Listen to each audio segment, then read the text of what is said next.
And welcome here to Staples Field, the second matchup of the season between the Fairfield Warde Mustangs and the Staples Wreckers. I'm Wilson Hockhauser alongside Sanchit Aurora, and we're live on WWPT 90.3 FM and on the YouTube channel through O'Shea Productions. It's a beautiful, beautiful Friday afternoon here.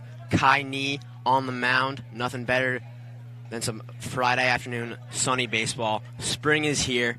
The boys are out warming up.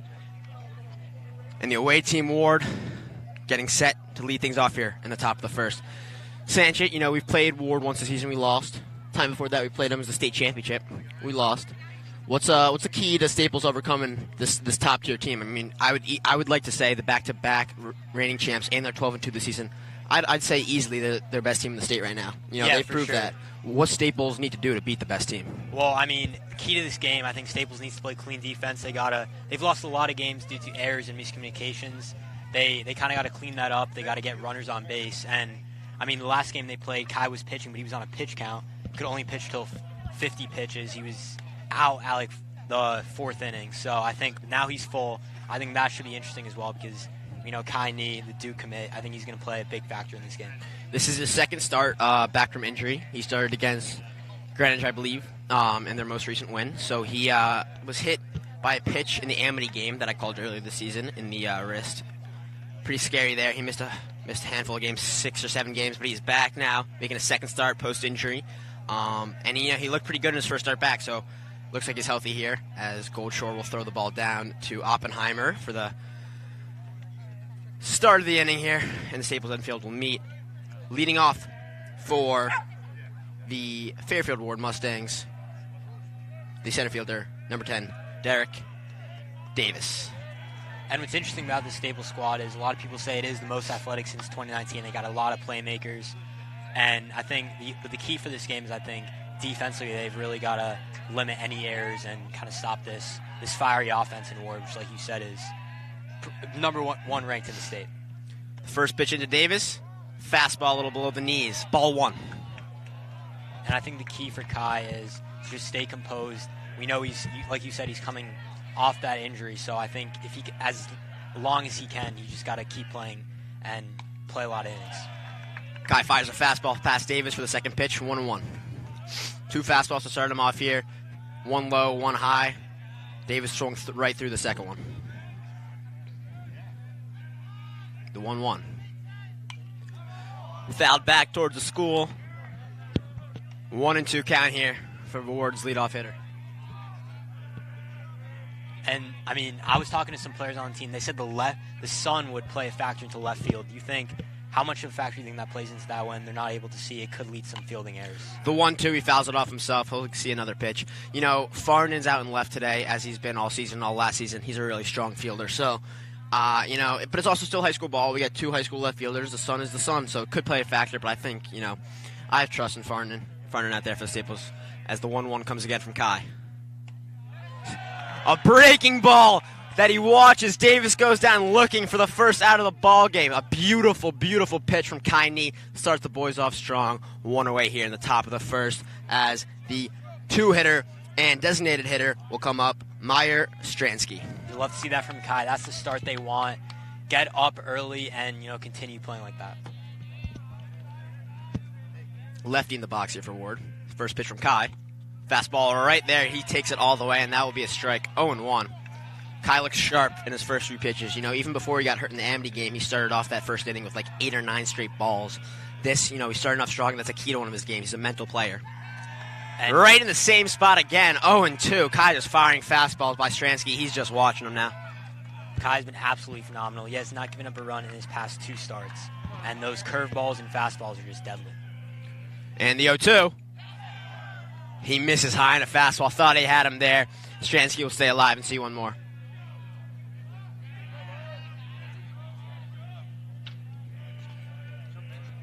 Kai gets set here. The 1-2 to Stransky. Fouled. Breaking ball there. Fouled down by Stransky. He'll see another pitch.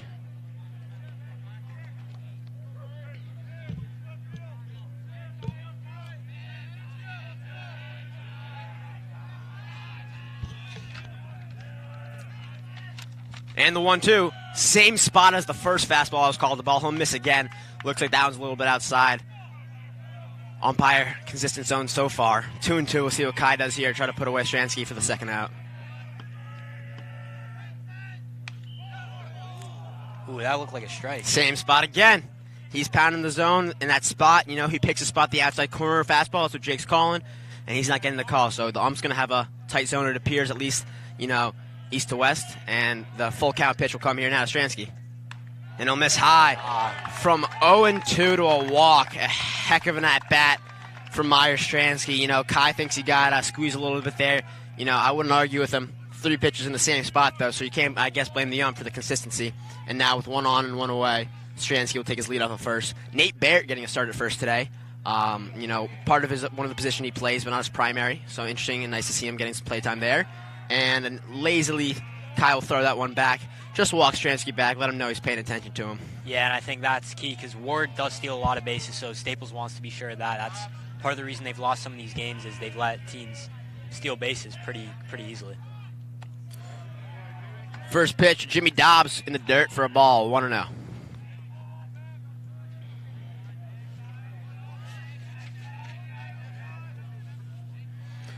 Kyle looks at Stransky, and he'll deliver. The 1-0. On the inner corner, gets the call as Dobbs bails out of the batter's box. Never a good look for the batter when you bail out on a strike, and 1-1 will be the count here.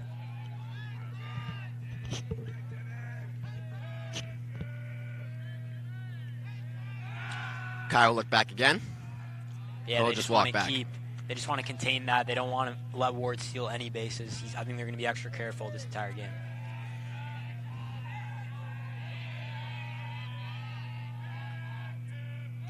Again, and he's going. Do they have him in a pickle? A high throw. Opulates the tag, and he beat it. Wow. Stransky gets caught stealing by Kai throwing off to first. They attempt to pickle there. The throw a little too high from Barrett, and he'll just slide right under that, safe at second. Yeah, and like I was saying, this Warde team loves to steal bases. They're very good at it. That's how they've beat a lot of these opponents, and I mean they're going to continue doing that all game. Just another first error for Staples, but again, like I said, the key to this game, they've got to limit these errors.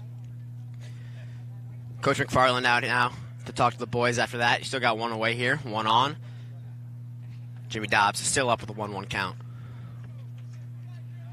The infield for the records today, you got Jules Cicero out at second, Noah Sade at third. Sade played a lot of second to start the season, and Cicero is coming off the bench, mainly playing short when Oppenheimer, their main shortstop, was pitching. But it looks like through the season, coaches flexed out this infield. So we got Cicero at second, Oppenheimer at short, and Sade at third. Yeah, and what you notice about the lineup is there's a lot of sophomores and juniors, not that many seniors, or as many as you would expect. Fives fastball right past Dobbs, 1-2 the count here. He swings through it. Yeah, there's only three of 9 seniors, so you know a majority of the younger team here. So that's a good thing for Coach. You know, looking forward to the future. But 9-5 records are not, they're not punting this season, and he'll foul that one back. Looking to the cars, and he'll just miss them. They're not punting on this season, but it's also great to know that you have that youth and that that talent that he can work with for 1 or 2 years, depending. Jules, sophomore, you got plenty of time to work with him. He's going to be the starting shortstop for his senior year.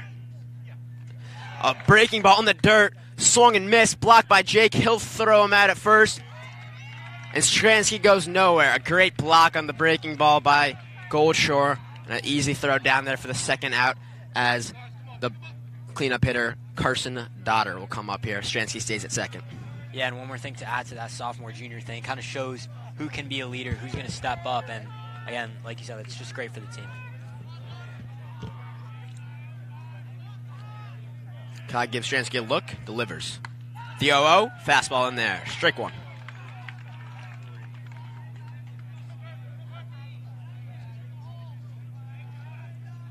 Stransky off a second.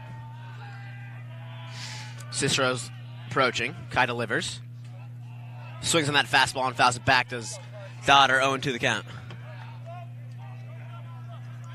Yeah, and for Kai, do you think he's just going to continue throwing these fastballs? I mean, so far it's been pretty efficient, but that obviously that one inning where he was up 0-2 let up 4 balls, but other than that, I think they've played a pretty good job.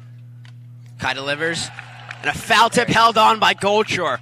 An absolutely beautiful pitch and catch there from Kai and Goldshore. Jake doing what he does best defensively behind the plate, and the Wreckers will get out of that top of the first with no harm as they'll come up to bat in the bottom. Yeah, I think that's a great inning for the Wreckers. I mean, it looked like obviously stolen bases are going to be a priority, but now offensively, I mean, they have Farnan, who's kind of been the key guy on offense. Oakley has been struggling, but if he can get on base, this team is pretty dangerous. And then you got guys like Cooper Brundage, who had a big game recently. You got Jules Cicero kind of at the bottom lineup, but getting on base a lot. So I think there's a lot of playmakers for this team. Obviously, Noah Sade as well. So they got a lot of hitters, a lot of contact hitters too. Cooper is on an absolute heater right now, nominated for Rudin Report Player of the Week. 8 for 10. Yeah, that's just phenomenal. Before last game, he was 8 for 10. Unreal stuff from the junior. Another, great sign of production there, and we'll see if he can stay hot here. Kellen Gilligan will be the starter here for Warde. And I think this is a game that Staples can kind of take. Obviously, they had Austin Howard. Warde had Austin Howard pitching for them, who is committed to Louisville. That was just a tear. Wreckers lost 5-0, but I mean, today I think they can pull one away. They definitely don't have Austin Howard going against them, and I think it's a good start. It's a long game, but just contain these errors and get some contact, get on base. They have a pretty good shot at winning this. Yeah, Gilligan the junior. So they're happy to face anyone but Howard. Yeah, we'll see if the Wreckers take advantage of not getting the ace here from Warde. Luke Oakley, senior captain center fielder, will step up here. Like you said, he's been struggling a lot recently. We'll see if he can work out of this funk. He had a nice junior campaign, and it was a big reason of why they were so successful, leading themselves to the state championship. First pitch from Gilligan, and a ground ball to short. Picked up. Take his time. He'll throw him out. Oakley grounds out on the first pitch he sees. A nice play at short by Grady Shops, and Warde puts one away here. Yeah, again, like you said, Oakley, great junior year, but this year just hasn't been a season so far. Again, contact hit, just not able to get on base. He is known for his speed. He's pretty quick, but just not quick enough that time. Now Oppenheimer will step in, and he saw that pitch going to hit him from a mile away. He tried to bail out, and it still hits him. So a breaking pitch from Gilligan does not start off well. Nails Oppenheimer, and Wreckers will have one on here as the hitman, Jack Farnan, will step up. Yeah, Farnan, kind of their main guy on offense, one of their best hitter, arguably, and I mean, just the senior captain. I think he's an example of a leader on this team. First pitch to Farnan's in the dirt. Good stop by that back there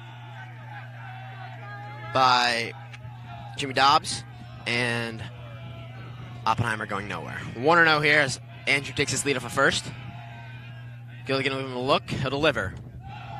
Misses high with a fastball there. 2-0 to Farnan.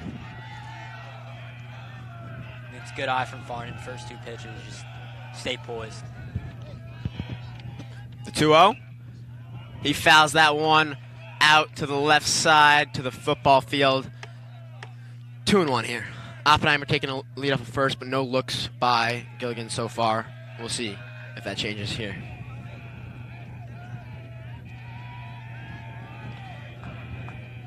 Grady Shops, the shortstop, who made that really smooth play, throwing out Oakley on the first pitch of the inning as Gilligan looks back at Oppenheimer and safely, who made that play on the first pitch. He is the 44th ranked shortstop in all of New England. So, and he's going to solve Regina to continue his playing career. Another reason why Warde is ranked #1 in the state. They just have so many guys. Change up in there to Farnan. He'll take it 2-2. Farnan taking all the way on that one. A great pitch there by Gilligan as Oppenheimer remains on first. And Gilligan takes a sign, delivers the 2-2. Farnan fouls it early on that one. We've seen one early, one late, and one take. He'll see another pitch here. He stays alive.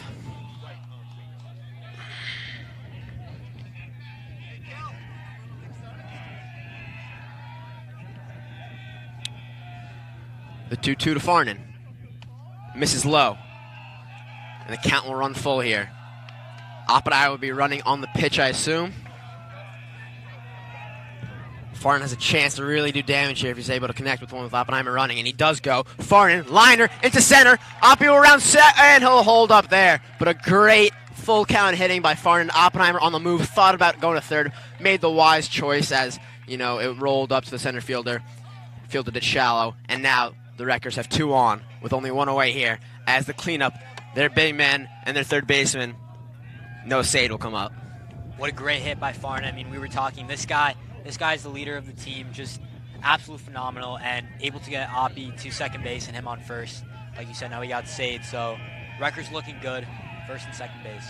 Farnan off of first, Oppenheimer off of second. Sade in. Gilligan gives Oppenheimer a look. He delivers. First pitch to Sade. A hook in there. Strike 1. A lazy hook there, but Sade was taking it all the way. I think he was looking fastball first pitch there. So he sees the off-speed offering. And we have 0-1. The 0-1. Ground ball. Chop to third. He'll step on it. Throw to first. And it's high. Farnan will round third and score. Sade will stay at... Farnan falls. They get it back. And Farnan will get back to third safely. An absolute circus on the field here. The final result, Sade grounds out on the force out at third. The fielder's choice, Sade remains at first while Farnan is at third.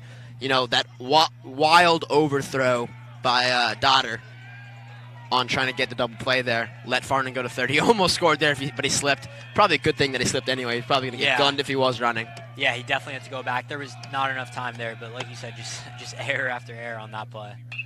And Brundage gives one a ride. Left center will grab it, and that will end the inning.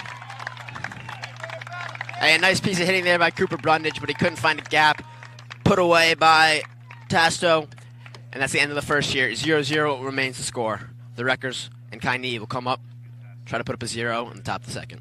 Yeah, but I don't think that's that bad of a way to end the inning. I mean, Cooper, decent hit, just couldn't find the hole, and I mean, he's just been on a tear, but what do you see from the Wreckers in the first inning on offense?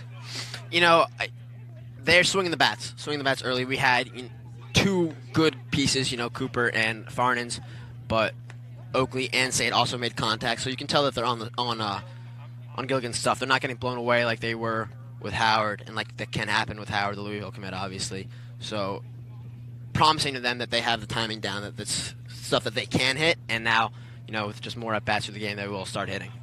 Yeah, they just got to, I think they're warm now. Next inning should be interesting, but they got to play defense now. I would try to talk less and have more.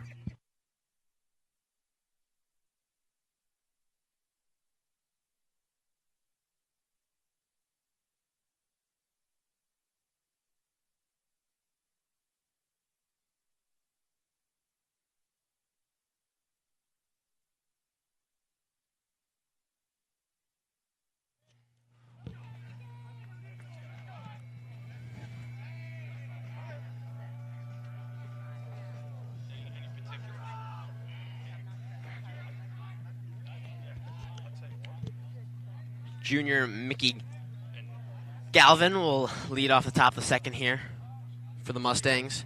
Kaini does his prayer before every inning, and now he takes the rubber. Gets his sign from Goldshore and ready to start off the second here. That's Staples baseball field. The first pitch, right by Galvin on the fastball, swung through it, 0-1.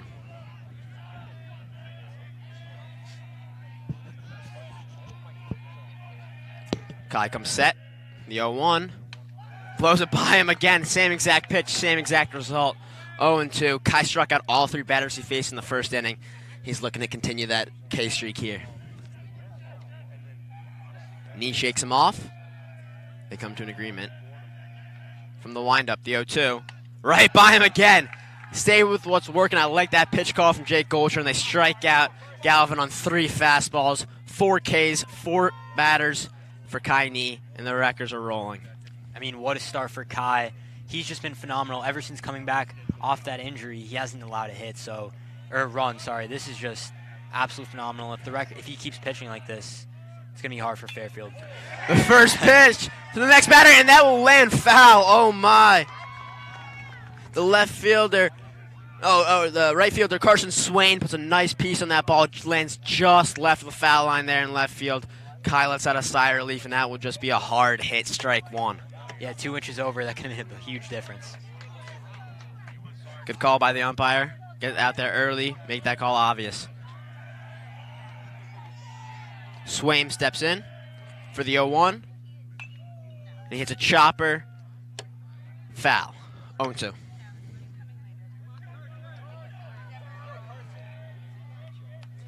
Zero the score here. Top of the second inning. As we have an 0-2 count on Carson Swaim. 1 out. The 0-2. High pop up right back to the coaches. Oh, right on a car. That's a shame. They almost always miss a car, so. Yeah, that time they did. It's kind of fortunate for whose car that is.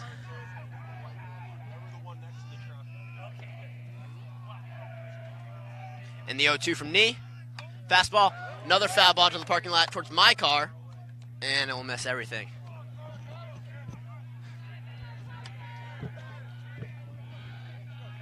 Swaim's late here on Knee. Looking to catch up here, put something in play.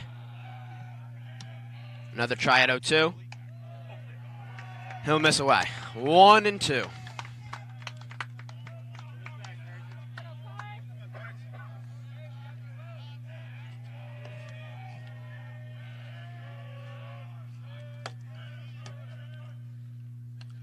Oh, the 1-2 to Swaim, a dirty curveball, drops right in the zone, and he just stares that one down. 5 up, 5 Ks for Kai Knee. He is mowing this Mustang lineup down, and we got 2 away here in the top of the second. Yeah, you couldn't ask anything better for Kai Knee. Just tear after tear. This fastball just really effective for Kai right now. And Swaim is the 48th right pitcher in New England. Pitching is specialty. He was there in the box, overmatched by Knee. And the first pitch to Tasto, a high ball that'll pop out of Goldshaw's glove for a ball. 1-0.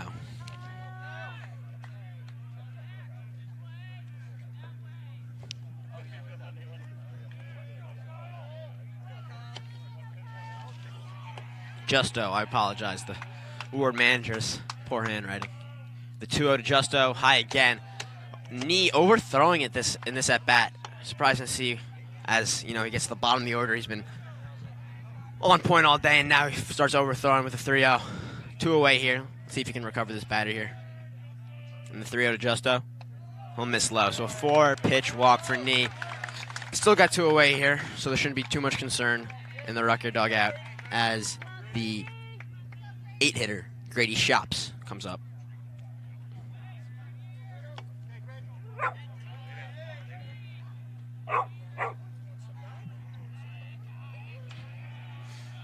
Just off at first, Kai gives him a look and delivers. First pitch to Shops will be a ball.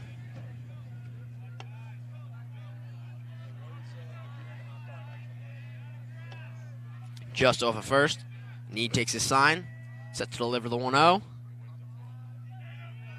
And he gives a look back, Justo in safely, no tag applied.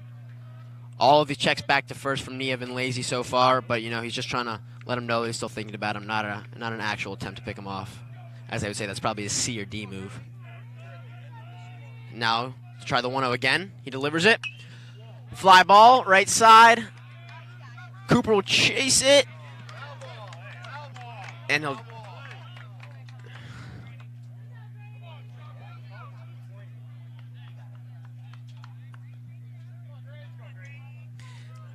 Farnan's out and right, and Cooper's out and left, so they swap spots, actually.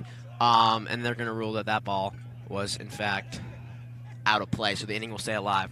The way that the field's drawn up here, you have, the foul line, and then you have an out-of-play line, and Cooper had just crossed over the out-of-play line when he caught it.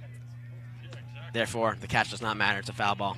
So it's 2 feet out of the out-of-play line, right? Or is it just 1 foot? You can have 1 foot in. You can have 1 foot in, but if you have 2 feet out, dead ball. 1-1 count here for Swaim as Knee gives a look back to Justo.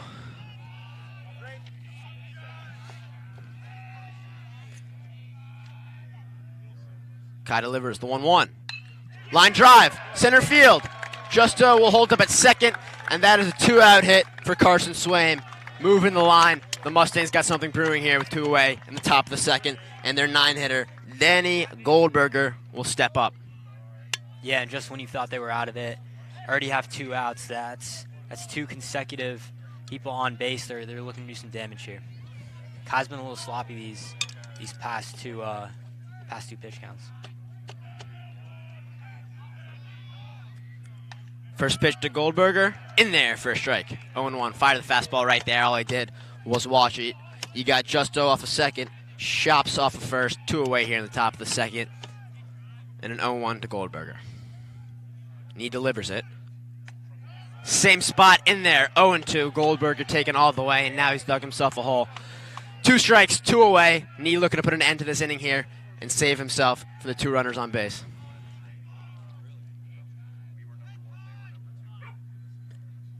Nee delivers and a fastball right by him. Goldberger swings late. He misses, and Kai Nee with his 6th K of the game works through the second. 6 up, 6 Ks, 2 base runners to work around, but he does it, and we'll have zeros on the board as we head to the bottom of the second here at Staples Field. Yeah, and that last pitch count, I mean, just amazing stuff from Kai. That fastball's been working first 2 innings, and no reason why he shouldn't continue this.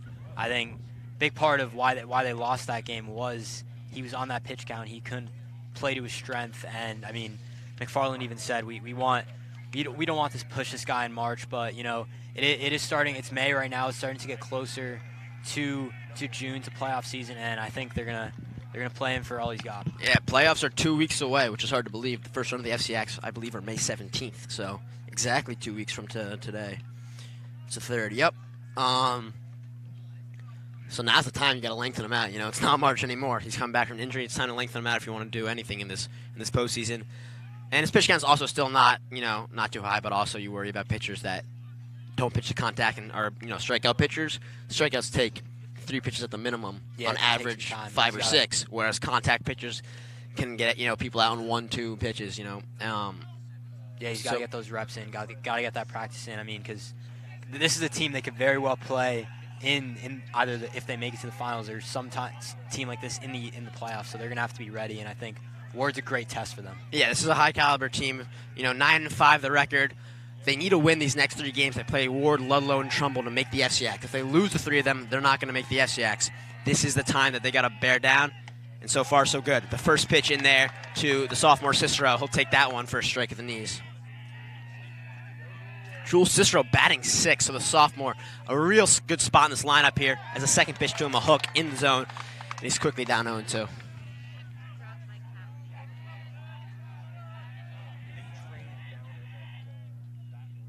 The 0-2, and he'll just foul that one away, stay alive here, see another pitch.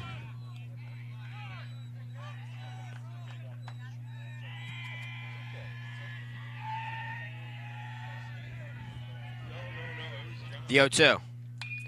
Line drive from Cicero right up into center. And he'll have a nice base hit there as Davis picks it up, throws it back in. Cicero starting things off here in the bottom of the second for the Wreckers. Yeah, it's been a sweet spot for the Wreckers. It's the 3rd time it's been hit there. I mean, just a great spot. That's the sophomore right there, so that just kind of tells you a lot about that. Just because his age, he's young, but 6th in the batting order, that's great stuff from him. He could be a future leader on this team. Cicero takes his lead off the first. Jake to bunt, and he'll bunt foul. McFarland with a bunt sign there. Goldshore with an attempt, but he fouls that one away, so we'll be down 0-1. See if he's swinging here. Cicero off of first. Gilligan gives him a look. Cicero back, no slide.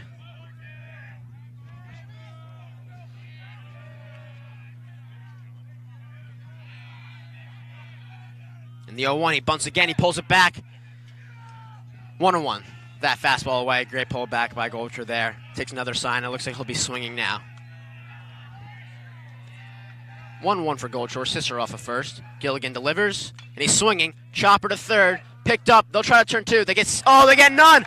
Third into the outfield. Cicero go to third. Goldshore thinks about second. He doesn't. He'll hold up at first, and the corners are loaded with none away for the Wreckers after a throwing error by the third baseman, Carson Dodder, and Staples is in prime position to put the first tally up of the game. Yeah, that is the second error we see in today's game. We saw in the first inning when Sade hit that just past the foul line. And I mean, it's great for Jules. Now they got first and third, and I mean, they're in a great spot. Yes, two errors for Dodder already.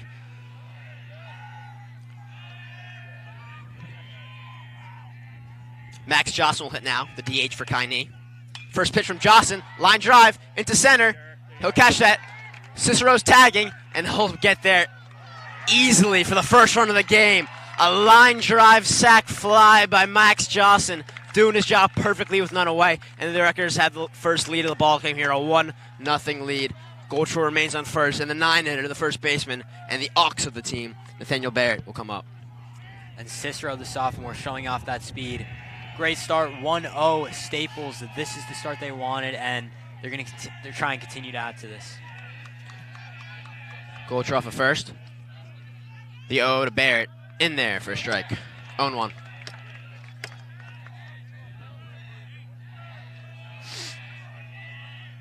Goldshore takes his lead.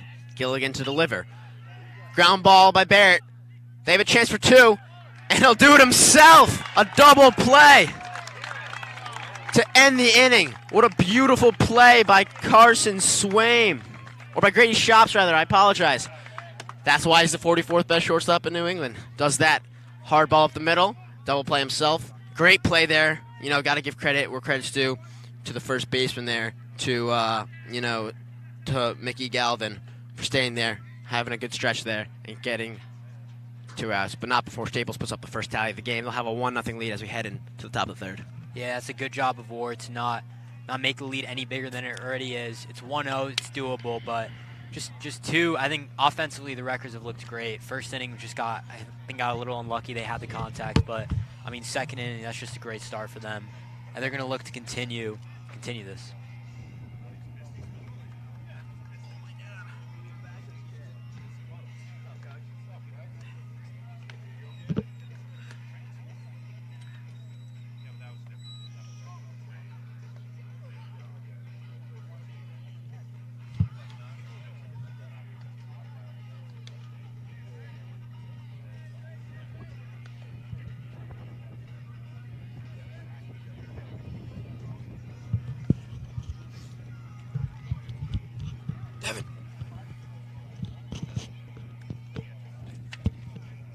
Evan.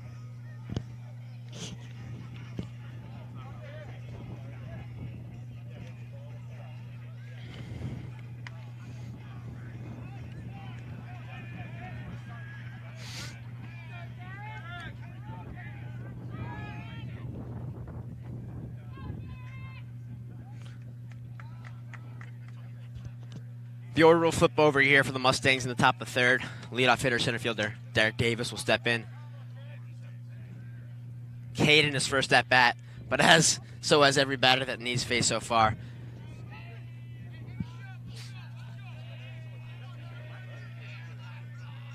Davis set, so is Nee.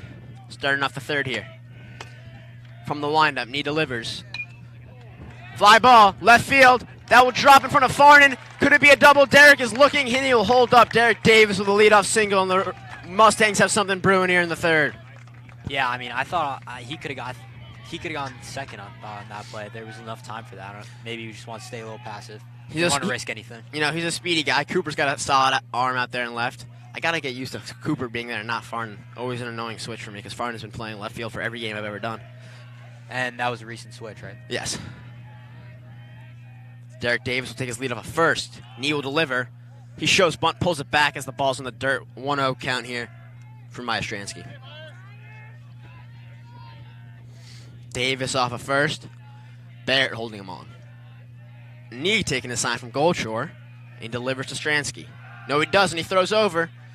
Again, that C move, just letting him know, I know you're there. I'm paying attention to you. Not trying to get you out, but don't get too comfortable there. Yeah, it's the 4th or 5th time he's done this. They just really want to be cautious. Warde is one of those teams that can get you by doing that. Does it again there. Davis broke up the brief no-hitter that Nee had going there, so he can no longer say 6 up, 6 Ks. But he can continue his strikeout streak here. The pitch to Stransky, the 1-0. He lays out a bunt, and that will be foul. Barrett will touch it, and the count will run to 1-1. Davis will have to come back to first here.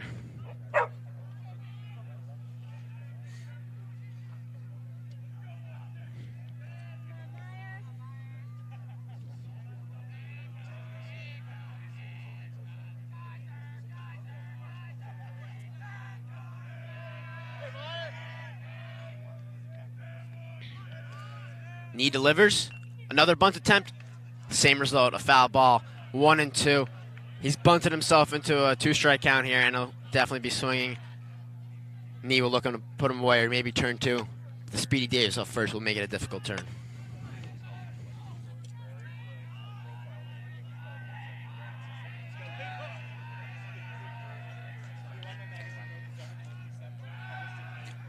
He'll bring Davis back in. The third pickoff attempt of this at-bat.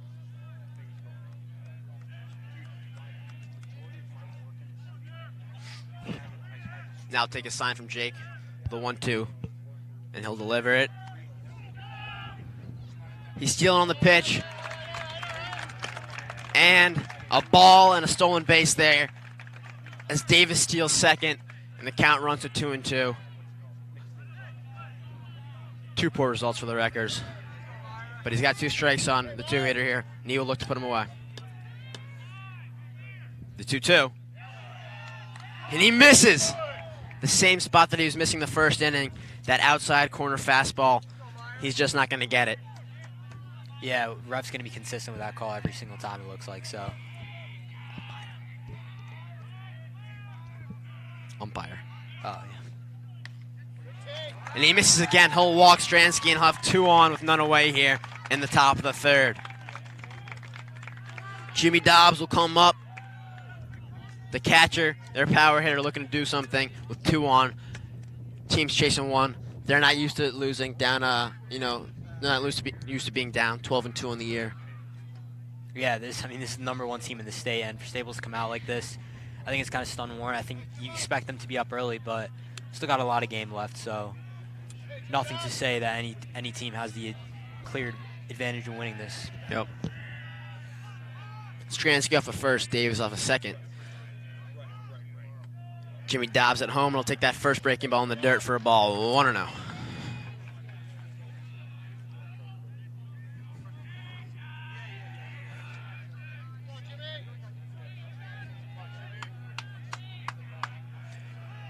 Wreckers. None away here in the top of the 3rd. 1-0 count. He delivers in a breaking ball that will be swung on and miss. A similar pitch to the one he took the first time, the breaking ball in the dirt. He swings at that one, and he'll bring the count to 1-1.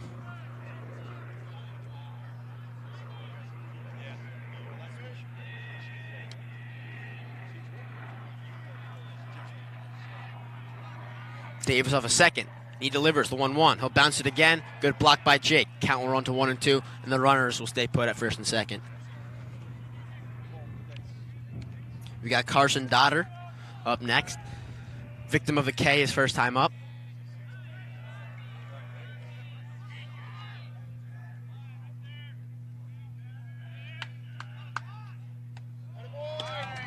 The 2-1 to Dobbs will miss low. 3-1 the count.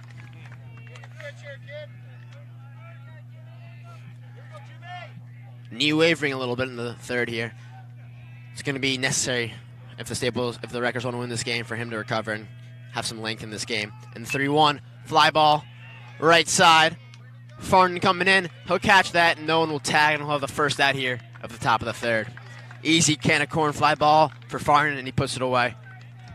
Yeah, and for Kai, longevity definitely is important.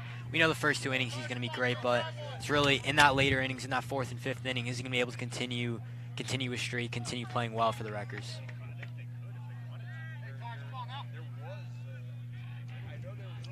Dodder will step in here. Still 2-1 with 1 away. Looking to add to this Mustang offense. Possibly bring Davis around from second. He only needs a single to do so. He'll hit another fly ball. Left field. Going back is Cooper to the fence. And it's out of here! That's gone. Carson Dodder with a 3-run bomb to give the Mustangs a lead over the Blue Monster.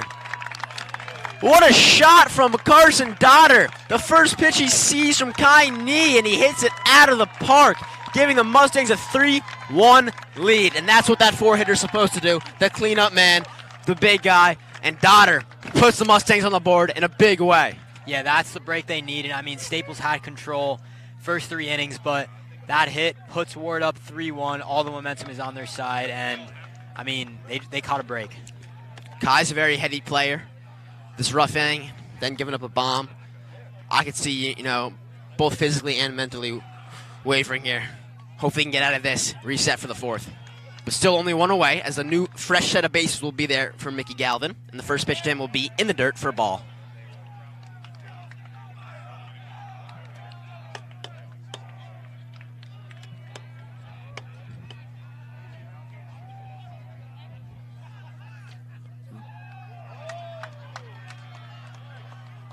Knee, the second pitch is a ball as he bounces it about a 45-footer there.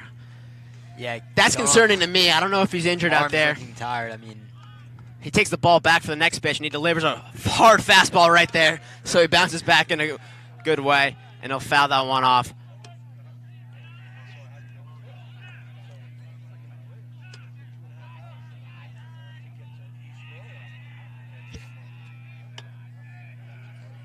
Knee to Galvin now, and he'll miss high again. The count will run 3-1.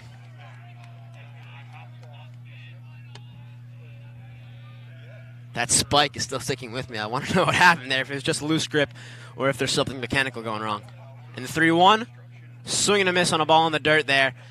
Kai works back from that 2-0 count to run the count full, and the payoff pitch is due up for Mickey Galvin. Yeah, that 45-foot pitch, just like a mental error. I mean, it is high school baseball, so those things can happen after you give up a home run. Full count. Roped left. That will tail foul. A long, long strike there for Mickey Galvin. The count will remain full. Kai will get another chance to put him away here in a second attempt on this payoff pitch.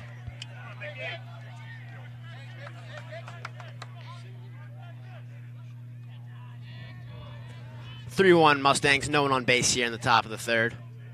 The full count pitch. He'll miss high and he'll walk him. Galvin will take his base at first. And Knee can't get out of his own way here. His second walk of the inning. Another base runner here. And they'll bring up Carson Swaim.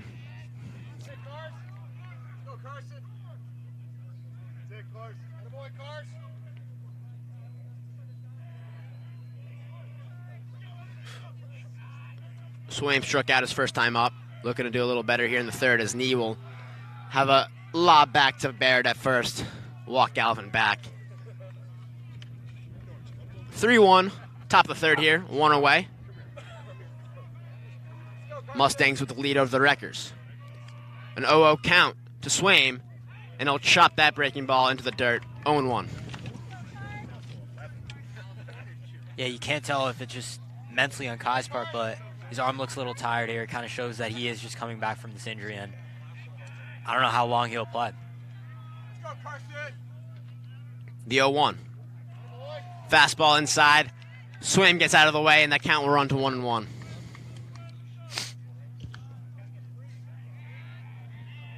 Galvin takes his lead off first. Knee comes set. The 2-1. And he'll walk Galvin back one more time.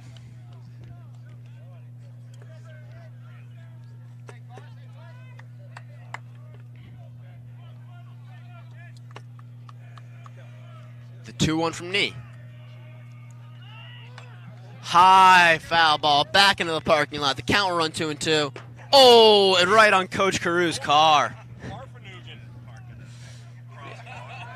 What a shame.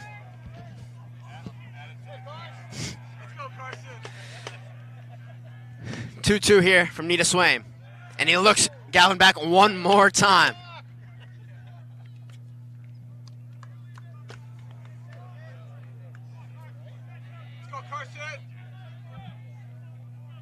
Knee takes his sign from Golachor.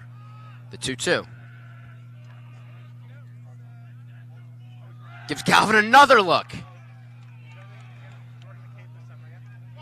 And Barrett will call time and go at him. He's just going to tell him to pitch it to the glove now, you know. He's not throwing competitive moves over. It's like if he was going on his A pickoff move trying to get him out every time, I'd get it. But he's just trying to keep him there. How many times can you keep him there in the same at bat? He's got the message. He's going to take the same lead regardless of what you do. And now in the 2-2, Kyle will deliver home. And he'll miss high. Bring the count full to Carson Swaim. Galvin will be running here as the payoff pitch will come from Kai Knee. Galvin on the lead, and he'll get thrown back. Nee knows he's running on this pitch, so I guess he's just trying to get him on a shorter lead and secondary lead so that his running has less of an impact if a ball gets hit. The payoff pitch to Swaim. And he'll miss high. Galvin running on the pitch. Does not matter as Swaim will walk here. And he'll have a runner on first and second for the Mustangs. Coach McFarland calling timeout here, bring the infield in, and he'll have a meeting with his pitcher. There's action in the bullpen. Unclear if he's going to take the ball or not, or if he's just talking to him. I'd assume he's not going to pull Kai this early and have him try to get out of this inning, but you never know.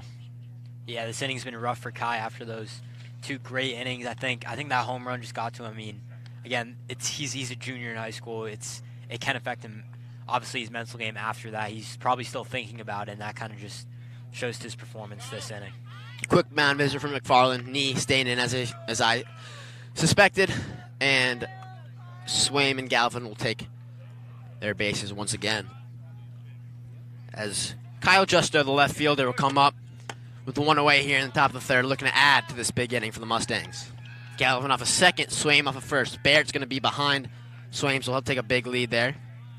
Kai looks at Galvin, and he'll deliver. First pitch. Did he go? No, he did not. Ball 1-0. Check swing there and a ball in the dirt. Blue says he didn't go. 1-0.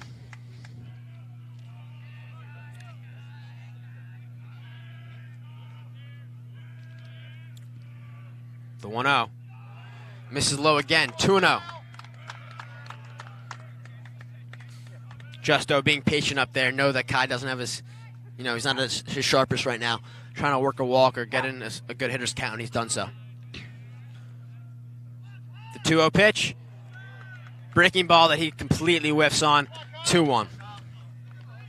That's the thing. Regardless, Kai can be off, but he can also at any time make it just a beautiful breaking ball that you got no chance of hitting. That's what he did right there. So even if he's struggling every other pitch, he can always lock in and get one good breaking ball. That's what he did right there. He goes for it again, and he misses it, One of those things. I mean, we know how talented he is, obviously, but again, he's got that one pitch locked in, but we're gonna need some more consistency if they want to stay in this game. This inning has been rough for them. They got to put an end to this. The 3-1 and a foul ball, so the count will run full here.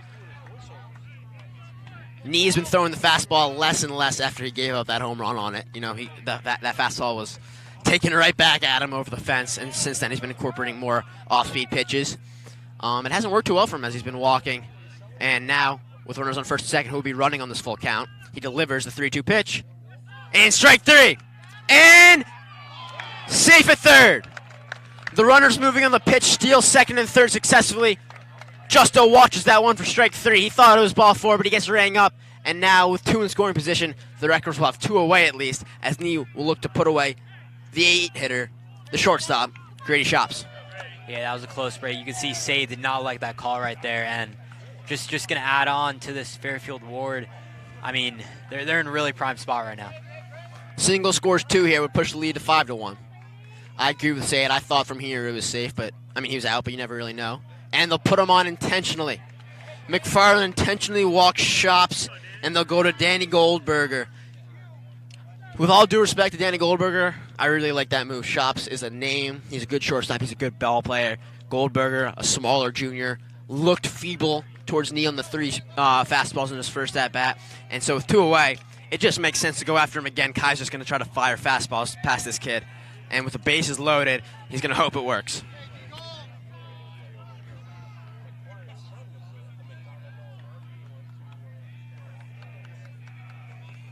First pitch from Nee to Goldberger. Takes the sign from Goldshore, and he'll deliver it.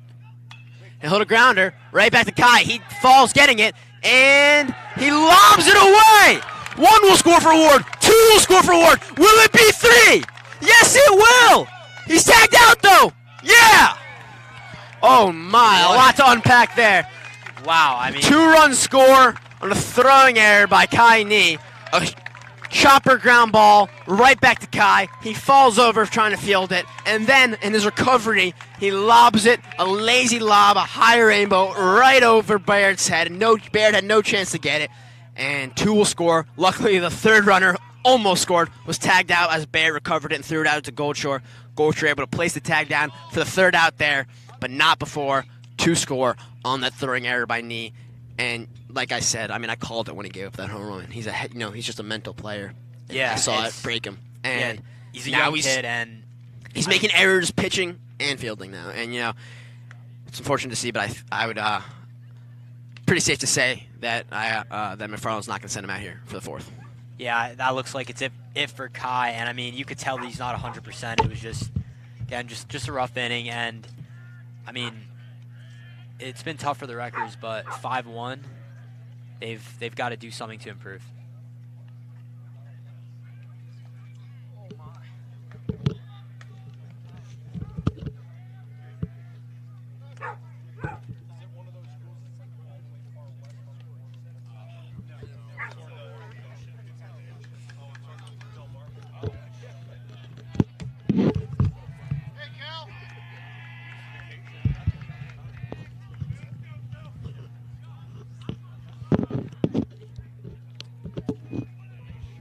Gilligan will take the mound here for the Mustangs in the bottom of the third. Lineup turns over for the Wreckers, which is a good thing. And Luke Oakley, who grounded out on the first pitch he saw of this game, will look to do some damage here to start the boys off as they're chasing 4 now, down 5-1 in the bottom of the third.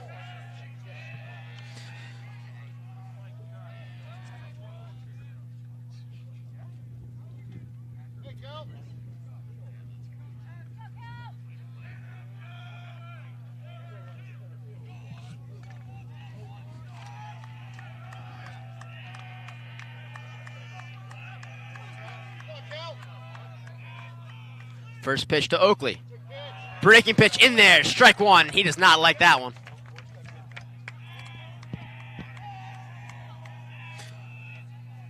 The 0-1 to Oakley, and that one will bounce past Dobbs to the backstop for a ball, 1-1. Important to note that Dodder had made both of those errors at third, and he made up for it with that 3-run bomb. So clearly more of a bat guy than a defensive guy. Definitely the trade-off you want to see. Yeah, exactly. That's what a corner infielder's for, third baseman. 2 errors, but he makes up for it in a big way with that bomb. And now the 1-1 to Oakley. Bounces it again, 2-1. And that hit was bigger than 3 runs. It messed up Kai, and now it's 5-1. It's actually a great point. Oakley will chop the 2-1 foul. 2-2 here. Gilligan has looked pretty solid. I would say that at their best, Knee's better, obviously. He's a stronger, more power pitcher. You'd rather have Kai start the game. But for longevity, for endurance, it may be Gilligan. As Oakley has a lazy pop fly, easy to put away for Mickey Galvin.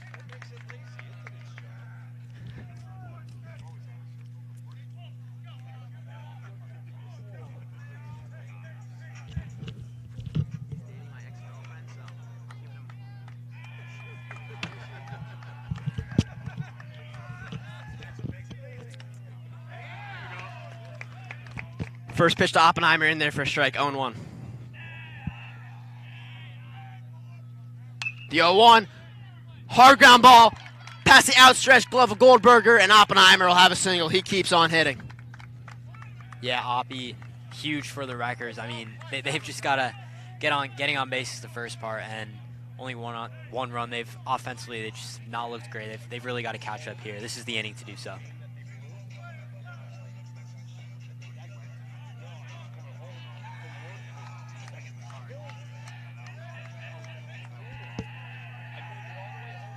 Farnan will step in now. He had a single in the first, a hard line drive to the center fielder. Living up to his name, the Hitman, and the first pitch he sees will be in the dirt for a ball, 1-0.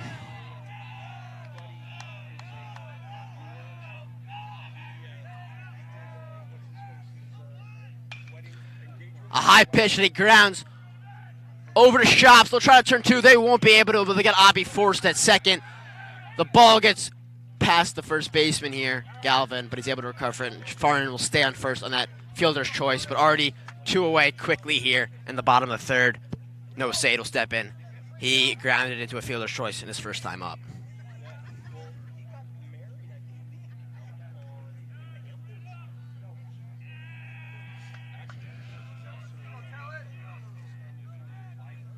First pitch to Sade, a fastball, he'll take it all the way for a strike, 0-1.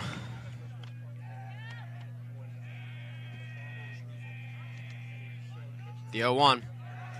In there again, fastball taken, 0-2. And now with 2 outs and 2 strikes here, Gilligan will look to put away Sade and send his offense to the top of the 4th. The 0-2 from Gilligan, he delivers. And Sade fouls it back to stay alive. Farnan running on that pitch.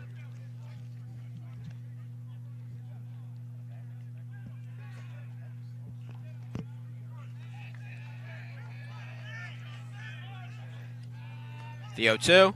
Swing and a miss on a breaking ball in the dirt, but it gets away from the catcher, and they will not be able to throw out Noah Sade. So on the strikeout, he reaches first on the drop third strike, and the Wreckers will have a runner, 2 runners on base now. Farnan advances to second. Sade on first as the 5-hitter and the hot hitter who had a nice line drive out in the first. Cooper Brundage will step up. Yeah, great play from Sade to save the Wreckers. Now you got the man who's been really hot recently, 8 for 10 before this, and I mean, you know, we saw he almost hit a home run right there. It was close, but I'm expecting something big from Cooper here. Far enough a second, Sade off a first. The pitch to Brundage. He'll take that fastball high. 1-0. You know, that's what happens when you throw a pitch like Gilligan did there. You know, a dirty breaking ball, but he spiked it so early that it got past the catcher, and you have a chance at a drop third strike. Luckily, Sade's speed, or unluckily for him, Sade's speed beat it out. And the second pitch to Brundage goes for a strike, 1-1. Sade off a first, he takes a big lead. Far enough a second, Gilligan delivers, and he'll miss high again to Cooper. 2-1. Gilligan working with some speed here in the third. The 2-1. Line drive into left field. Farnan will hold up at third, and they'll go station to station here as Brundage adds a single and loads the bases for the Wreckers. A big spot for the sophomores. Jules Cicero will step up. Bases juiced, 2 away in the bottom of the third, chasing 4. Grand slam ties it. A ball hit does big things. Yeah, this is the moment. I mean, Jules Cicero has probably envisioned this, bases loaded, his time to shine. I mean, he can get the Wreckers back in this game. First pitch to Jules. Breaking ball, they'll stay high. Up with the letters for a ball, 1-0.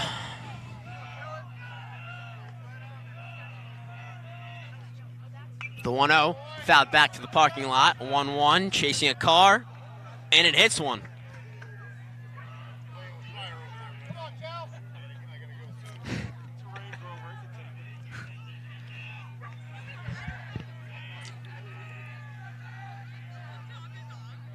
The 1-1, Cicero, line drive up the middle. Farnan scores.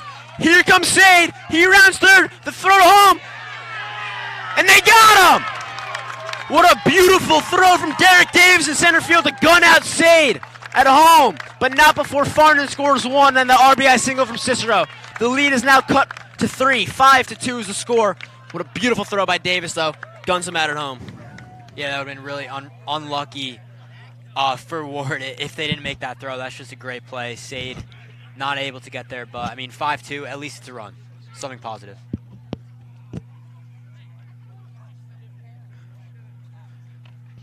Ben Kukier will be the pitcher out of the bullpen here for the Staples Wreckers. He's a junior infielder and pitcher. He was playing third early in the season. May have been the plan of McFarland, you know, to put him in after Neen. That's why he didn't start today. Or it may just be the new, you know, worked infield with Cicero and Sade moving over. But regardless, Kukier will get his warm-up here and will head to the top of the 4th. 5-2 the score. Mustangs up. Yeah, and do you think... Yeah. Perfect. I need like some breaks in between innings of gas. Yeah, I know. How long are we out? Like 2 minutes? Not even. I'm just like, I didn't know. You stand up. So are you Staples or are you take culinary? I took it last year. Who was the teacher? Chef 1, Chef Grace, or Chef Gans? Gans. Max 1. Really? What year are you? Daughter's Layla.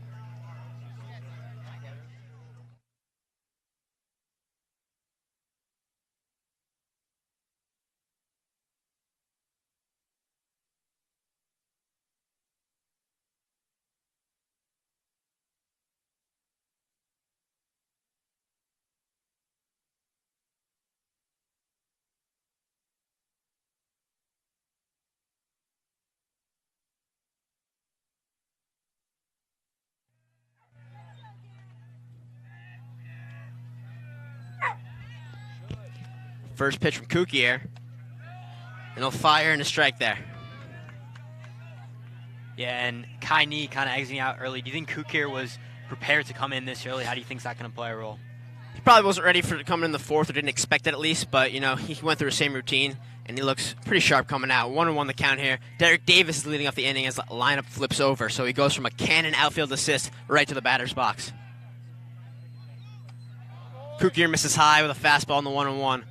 2-1 the count now for Davis.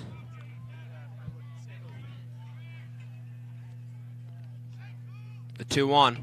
Fouled back. 2-2.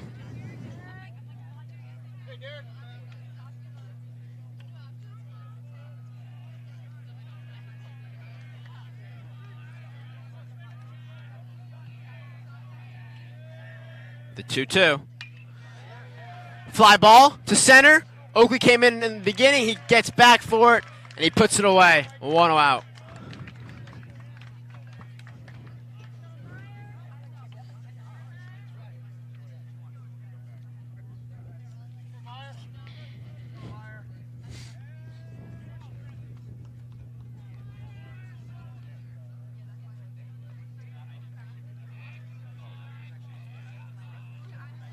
One away, Ostrensky steps up. First pitch to him. In there for a strike. 0-1. Kukier started both batters off with a strike so far. Always a good sign for him. He's one of those guys, gets ahead early, likes to work quick, and if he gets a strike on you, he's going to keep pushing.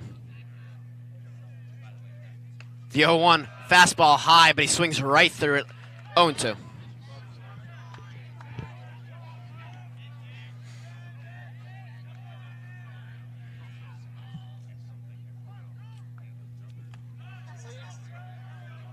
Oh, 2 misses there.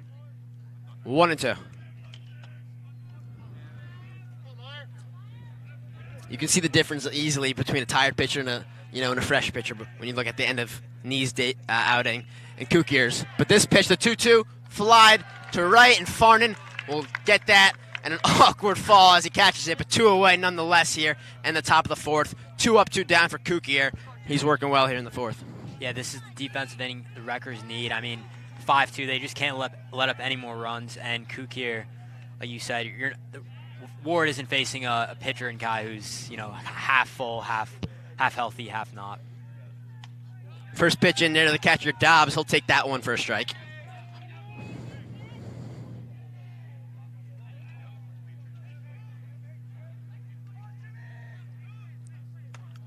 Missing high on the 0-1 of Jimmy Dobbs.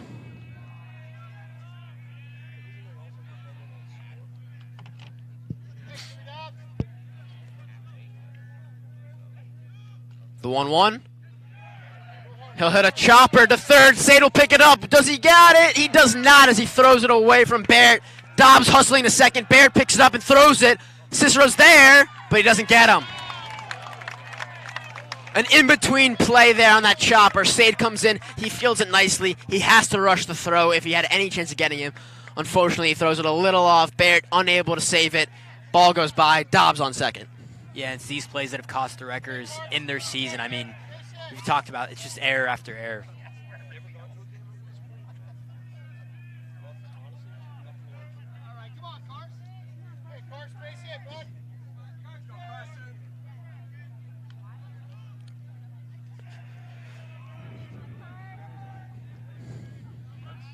Dobbs off a second. 2 away here. As Dodder will come up for the first time since his homer. And he'll take a strike there. The big bat of Carson Dodder back in the box, looking to do more damage with 2 away here, but 1 on. Dobbs off a second. Kukier gives him a look, and then he delivers. The 0-1 misses away there on the fastball. 0-1-1. Big change in velocity, too, if you're matching the fastball and need of the fastball Kukier. At least, 7 miles an hour difference there. Can't throw off hitters, but also, could be a good thing because Kai is more overpowering. The 1-1's fouled away. So he'll add a strike to his tally there. 1-2. Kukier with 2 away. 1 ball, 2 strikes. 5-2 the score here in the top of the fourth. And Kukier will look to put down the dangerous Carson Dodder and get out of this.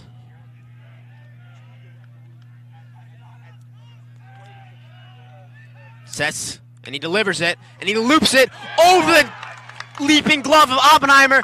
Dobbs will try to score. Yes, he will. And an RBI two-out single for Carson Dodder, his 4th RBI of the game. And he keeps on raking, and he keeps on killing the records. 6-2 the score now as the Mustang offense keeps on rolling. Yeah, that was prime for the Wreckers to get that out. 1-2 and 2 outs, but now count's going to reset, and Warde is going to have a chance to score more. They've kept on attacking, and these past 2 innings have just been brutal for Staples. Dodder takes the lead off at first. Mickey Galvin in the box. The first pitch to him is high. Dodder's stealing. Good throw there by Jake, and he got him. Great play from Cicero right there. Dodder stealing on the first pitch since he's been on base. Not the fastest guy by the looks of it. He's a power-hitting third baseman, so he's not supposed to be that fast anyway. But he's stealing on that one, and he gets thrown out at second to end the inning there. A great throw by Jake, a great catch and tag by Cicero. And 1 run will score on the top of that 4th. Kukier with a solid outing there. And we'll head to the bottom of the 4th here. 6-2 the score. Yeah, and Warde's been aggressive all season. That just kind of showed. Maybe a little too aggressive on that, like you said, first play on base, and he's just going for it. So I mean, 6-2 for the Wreckers. You think they score 1 or 2 runs, kind of just stay in this game? You think it's crucial for them because it's bottom of the 4th. It's bottom of the 4th, so that means that they do have 4 ups left. They have more at bats. They have more innings to hit than they've already done. So I wouldn't say, it's make or break to get one, but you always want to put up a crooked number and just tally back. It's not smart to expect that you can get 4 in an inning. It's possible, obviously, but it's just not the best strategy. Add 1 here, okay, get a 0, and then add another one, and now it's 6-4, and then you got 2 more innings to add 2 more runs. So yes, chipping away would be huge for the Wreckers here. Yeah, 1 or 2 runs each inning, very doable for the Wreckers. We know what they're capable of, but I think just the batting order, and I mean, for Oakley, we know he's talked about he's struggling. Do you think that kind of sets the tone because he is first?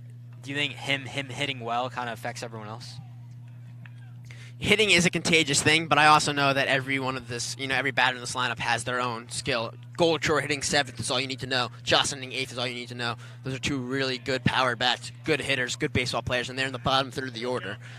So there's good hitters all around. I wouldn't say they're depending on Oakley to do something. He's always going to be at the top of the order just because of his speed and his good eye. So, regardless if he's struggling on the bat, he's still been getting on. I don't know how much of an effect it has as the first pitch to Goldshore comes from Gilligan, and I'll take that one for a strike.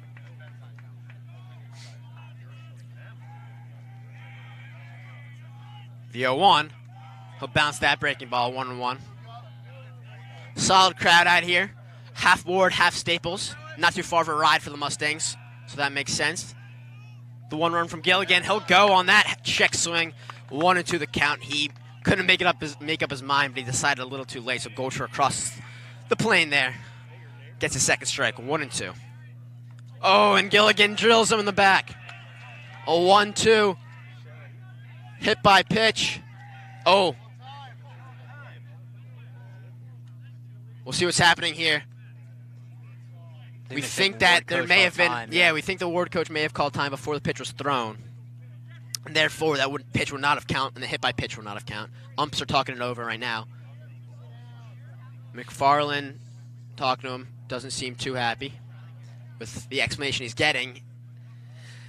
And he's not going to get his base, so Goldshore takes that painful bruise and ball in the back, and he gets nothing from it. He'll have to step back into the box here.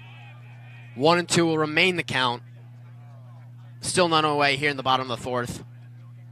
And Gilligan will reset the mound.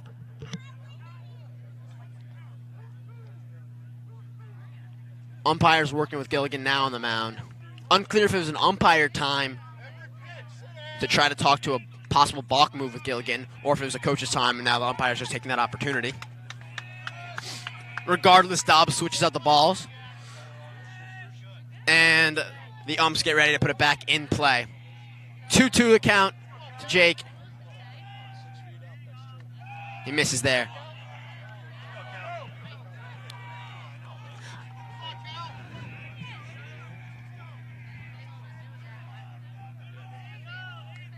And a balk. And I'll give him his base. Home plate umpire calls a balk on Gilligan. So after all this commotion, this hit by pitch, he gets sent back.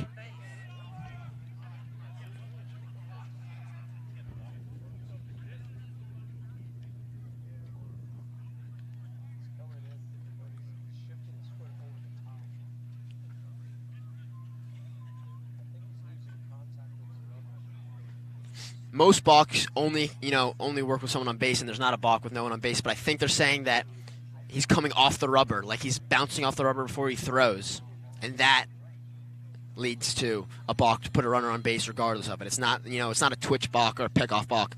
That's a complete violation of the rules. If you come off the rubber before you throw it, that may be what they're calling here on Gilligan. So Goldshire will go to first, and then he'll get pinch ran for. So Sikorsky is going to come in now, the senior. He's going to take Goldshir's spot, much speedier guy than the catcher, and he'll sit there at first as the umps continue to give an explanation to Warde coach Brett Connor.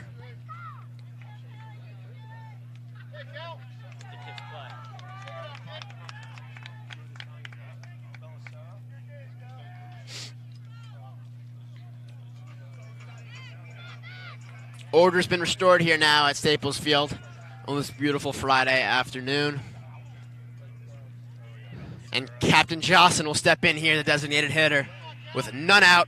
Sikorsky on first, looking to do some damage here. They're chasing 4, and it can start in a big way here if the captain can connect. Sikorsky takes his lead. The first pitch from Gilligan. High and tight on Johnson. He takes it all the way. That's a ball, 1-0.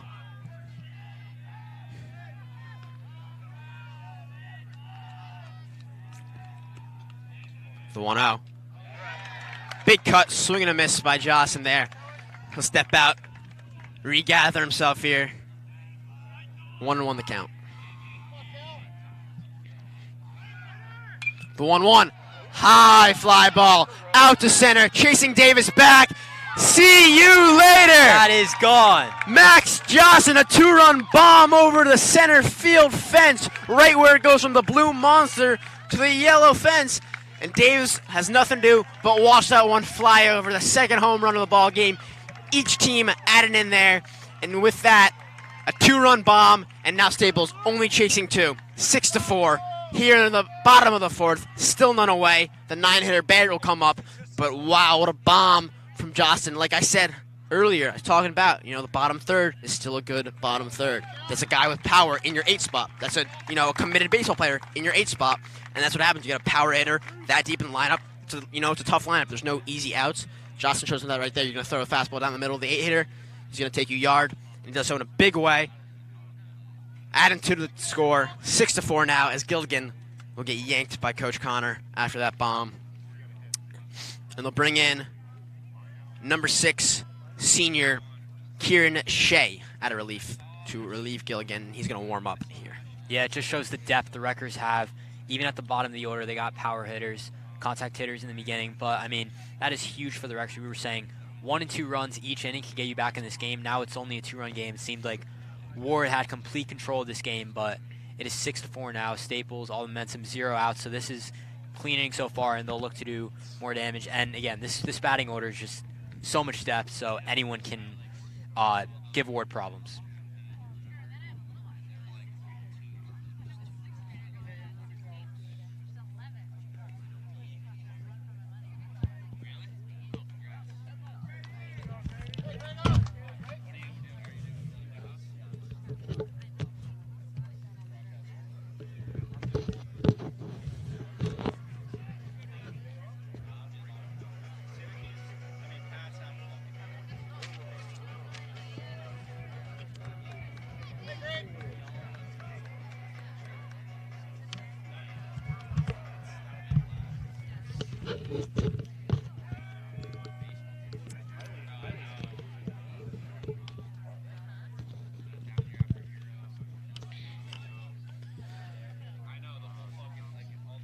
Turns out that was a 5, not a 6 on the back of that jersey, so it's not Kieran Shea, but it's Grady Shops, who is, their star shortstop, also has an arm, can also hit, a real big jack-of-all-trades player there, kind of like our Noah Sayed.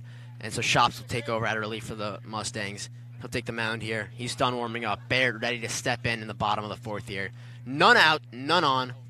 Already 2 scored in the inning. 6-4 the score. Rutgers still chasing 2. But with none away here, Barrett in the lineup flips over. Big things could happen.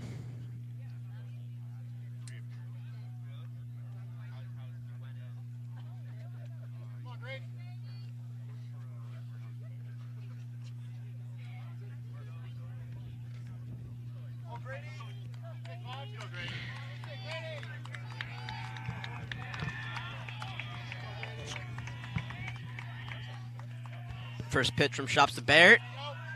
He'll miss low with that fastball.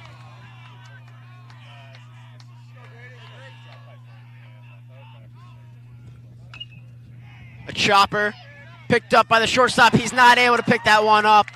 And an infield single for Nate Barrett. The 7, 8, and 9 hitters getting it done for the Wreckers. And now, still none away. The lineup will flip over. Luke Oakley will look to do something big here with a team chasing 2. 1 runner on. A home run would tie it. Shops still needs all 3 outs in this inning. Yeah, that's just an error for Warde that caused that. And I mean, Pot in the order has been doing a lot of damage against Warde, and they've just, I think you could argue they've been better than the top of the order. Definitely. First pitch to Oakley, hard ground ball, picked up by the third baseman Dodder. They'll look to turn 2. They won't be able to. So a great play out there by Dodder, and they will have a force out at second as Oakley will remain on first there. Barrett heading back to the dugout, 1 away here as Andrew Oppenheimer, the shortstop, will step up.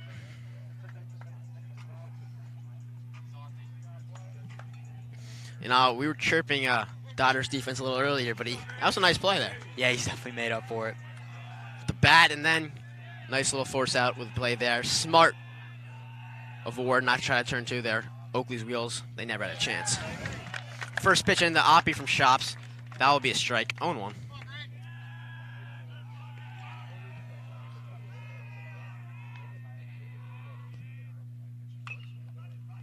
The 0-1, dribbled foul. 2 pitches, 2 strikes here from Shops Oppenheimer. So he'll have to protect here with 1 away and 1 on. Oakley always a stolen base threat. He'll take a lead off of first. And Shops will deliver. Oakley's going. Does Dobbs got him? Not a chance, and Oakley steals second easily. Yeah, you talk about that speed from Oakley, utilizing it right there. That's just a great stolen base, and that's why, main reason why he's at the top of the order. He's just so fast. It's hard to get him out. Now the count will remain 1-2 for Oppenheimer because that was a ball on the stolen base. And now with 1 in scoring position and only 1 away, Oppenheimer will look to do something and get Oakley home, make it a 1-run game. The pitch from Shops.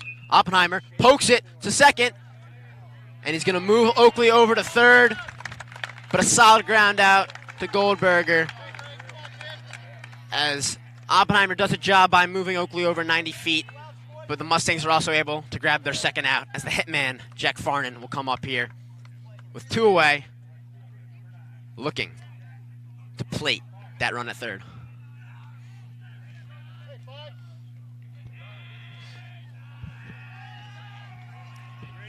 Shops will get his call from his sign from Dobbs and deliver. First pitch into Farnan, he'll miss away. Ball 1. That Jocelyn home runs put a lot of energy in the record dugout. You can hear from here. Jocelyn will call time now. Gather himself.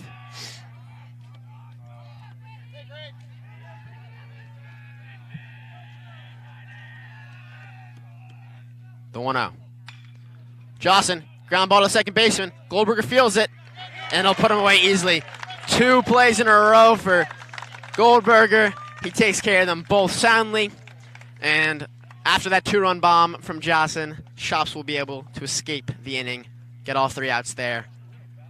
6-4 remains the score here at Staples Field as we head to the top of the 5th. Yeah, but nonetheless, that's good for the Wreckers. Close up that lead a little bit, close up that gap. And, I mean, yeah, and Kook here, I thought he did – that was a good inning, his 4th inning. You know, wasn't expecting – I don't think he was expecting to get in that early. But if they can contain it to, you know, no runs, 1 run, then this is – they can go back and forth. I mean, I feel like offensively, Wreckers can easily get back in. It's just going to start with their defense. Are they able to contain Warde?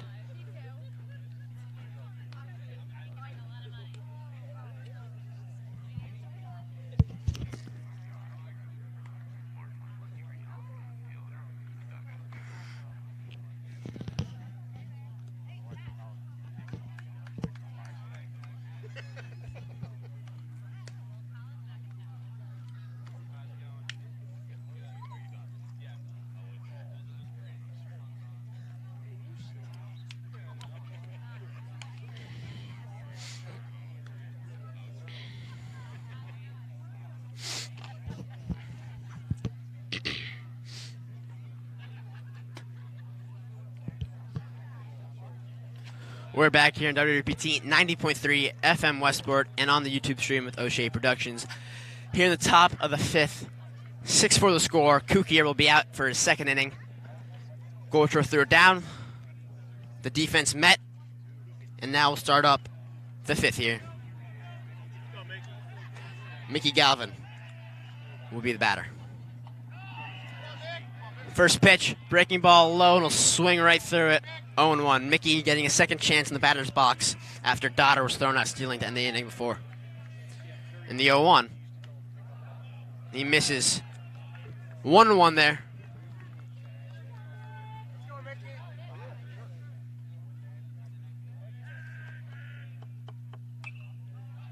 One fouled away. 1-2 for Kukier.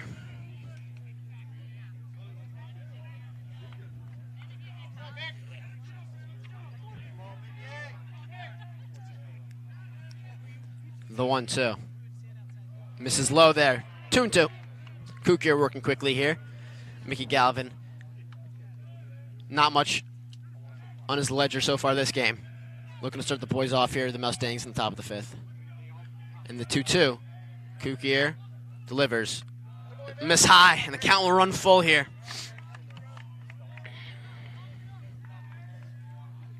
Full count for the first batter of this fifth inning. As Kukier will take a sign on the payoff pitch and deliver it. High fly ball, way foul, and I'll see another one.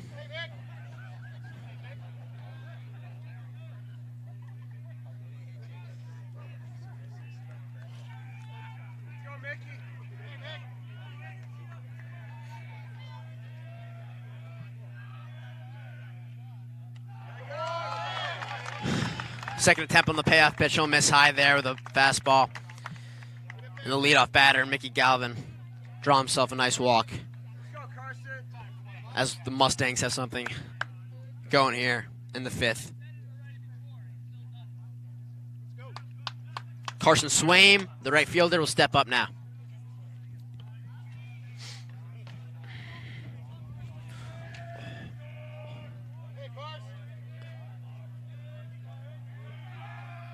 Kukier looks back, but Galvin in safely.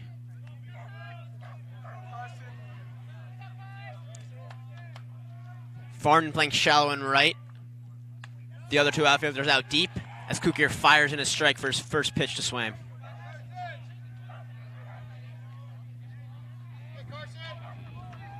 Galvin taking his lead off at first. Kukier will give him a look.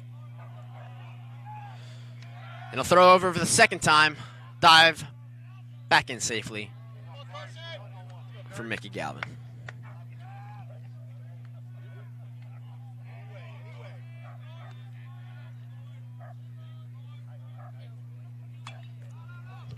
The 0-1 is fouled back towards the school. It will bounce off of the school, and 0-2 will be the count for Carson Swaim.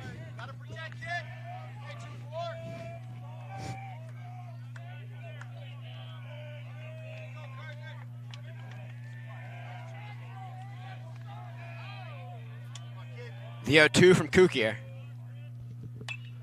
High pop-up towards first base. Barrett under it. One away as the Wreckers grab their first out here in the top of the fifth. One on, one out for the Wreckers here. Kyle Justo will take his spot in the batter's box. Looking to move around Galvin and get something going here. Pad to the lead. But not if Ben Kukier has something to say about it. And like you mentioned, Kukier's pitch is a lot slower. It definitely could play a role into how batters are reacting to the pitch because, you know, we know Kanye. First pitch to Justo, high fastball. He'll take it all the way for a ball.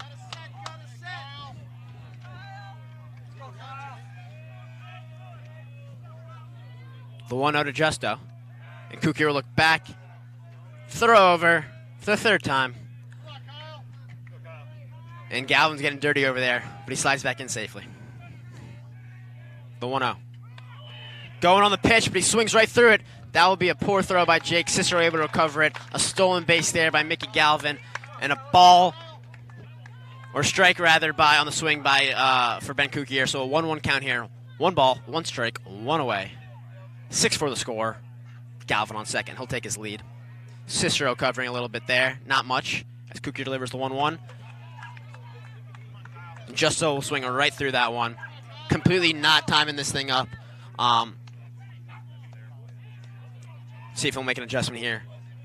Try to protect with 2 strikes.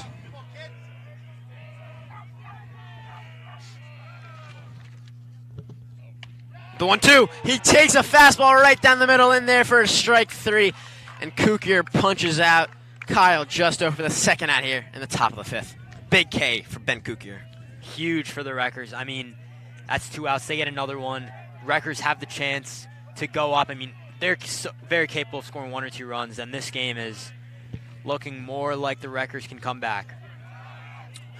First pitch in the dirt here, and that will give Galvin the chance to move up 90 feet on his own.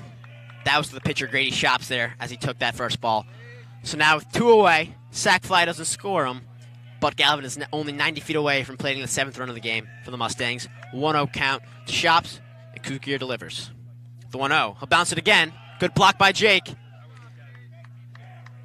And Galvin's going nowhere as the count runs 2-0.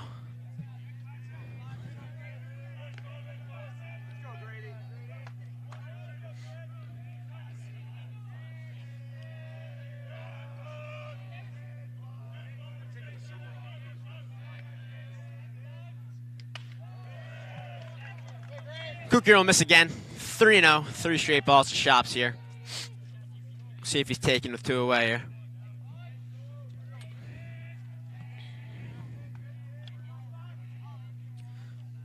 And the 3-0 misses low. So a 4-pitch walk for Ben Kukier as he puts a second runner on. They got runners on the corners, but still 2 outs. So Kukier only needs to make an out here to do some damage.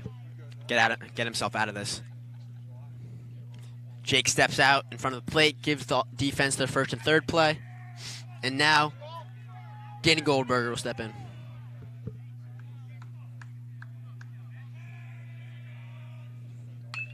Fly ball, right field. Farnan, over. And he'll get it to end the top of the 5th. Love to see that from Staples. Clean defensive game. I think Kukier is adjusting well to this Warde offense, and now they're going to look bottom of the 5th. They're going to look to attack and hopefully get a run or 2 to close up this gap of 6-4 Warde.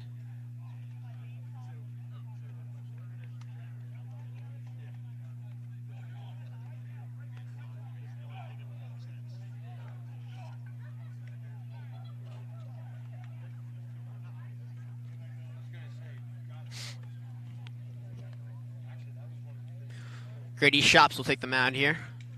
First, second inning of the work in the bottom of the 5th. Warming up after just walking minutes ago.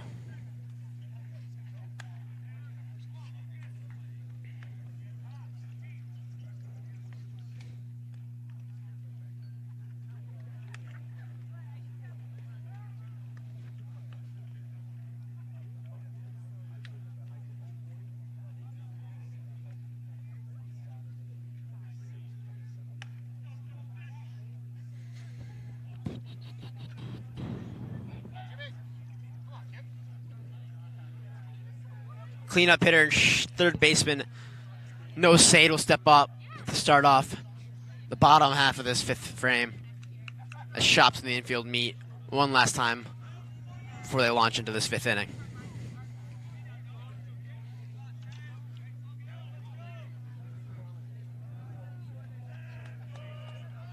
Sun's going down here, but the crowd is still big. A lot of Warde, a lot of Staples. First pitch to Sade, in there for a strike. Took that fastball. Great pitch from Shops.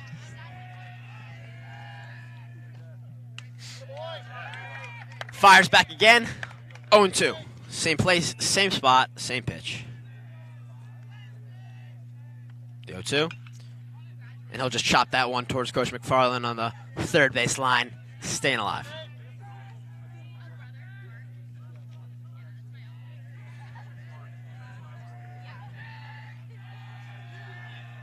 The 0-2. Misses high.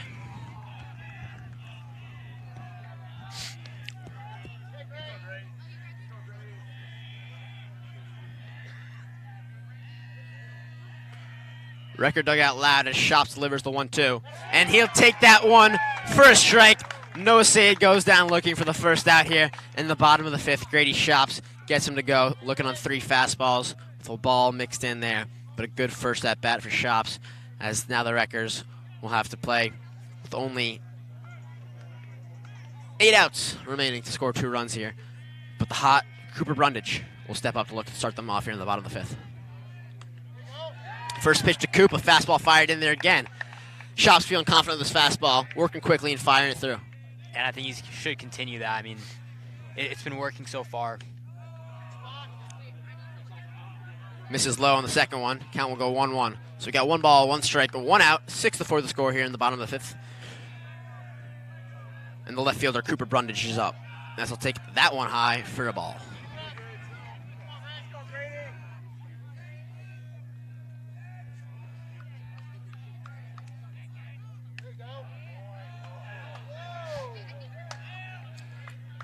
Shops misses on that one, 3-1. The Warde faithful don't like that call. That's set to deliver the 3-1. Line drive into left, and that one will drop for a base hit. Brundage stays hot as he delivers a single and gets stuff started for the Wreckers here in the bottom of the 5th. Cicero will step back up after the RBI single his first time up, and he'll have a runner on here. A speedy Cooper Brundage, a chance, a stolen base threat. And what a tear Brundage has been on. I mean, just voted Rudin Player of the Week, and I mean, he's just been absolutely hitting-wise, just amazing contact hitter, and that's just great. You love to see that for the Wreckers. He can really get it going. When guys are struggling, when guys like Oakley are struggling, Oppie, he can kind of get them going as they're going to call a switch. So we'll get a pinch runner here for Cooper Brundage. Interesting choice considering that he's, solid speed, but senior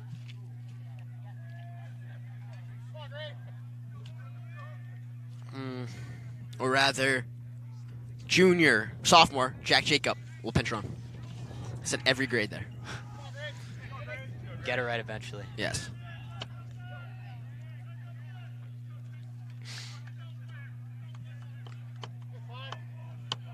I think there's no chance Jack Jacob can beat Cooper in a race, so I don't know what's happening here. Yeah, it's interesting. First pitch, Cicero, fly ball, right side. Over comes Swaim. He'll catch it. Can of corn for him, and he'll put that one away for the second out here in the bottom of the 5th.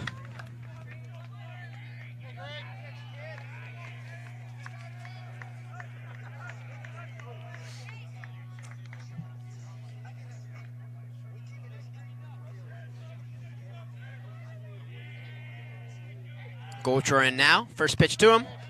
Misses low for a ball. 1-0. Jacob taking his lead off the first, but with 2 outs, Grady Shops not paying too much mind. The 1-0 in there for a strike. 1-1.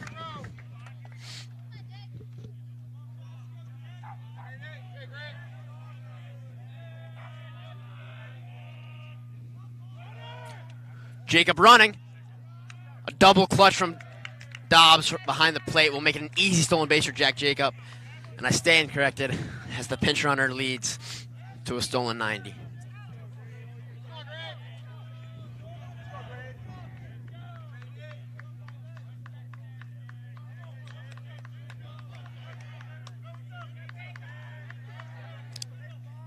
Jacob takes his lead off the second. The 2-1 to Goldshore. Swinging, will make foul tip contact with that one, bringing it to 2-2. So we'll have 2 balls, 2 strikes, 2 outs, and a runner on second here in the bottom of the 5th. 2s all around.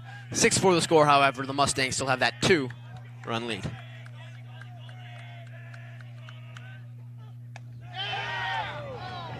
And he'll miss high, sending that count full. A high fastball, a hard fastball, but just up at the letters. Counts full. The Warde fans behind me, again, not happy. Jacob with the 3-2. And did he go? Yes, he did. The umpire from behind the plate makes the call. Golcher on the check swing, strikeout, and that will end the 5th inning here at Staples Field. The sun's going down. It's getting a little cold, and I'm regretting not wearing a hoodie. We'll be back for the 6th. Why did he do that at the end? He bumped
ball or that off-speed pitch for a strike. 0-1. The 0-1 high from Kukier. 1-1 the count.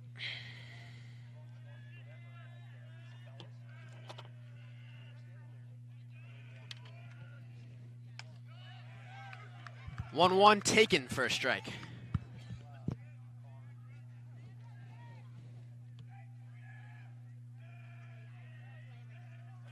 And the 1-2.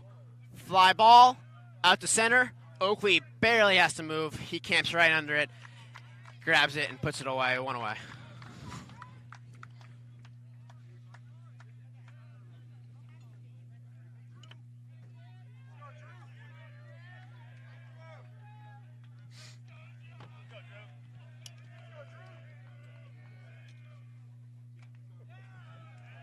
Fires that fastball right past Drew Balog, who is in now for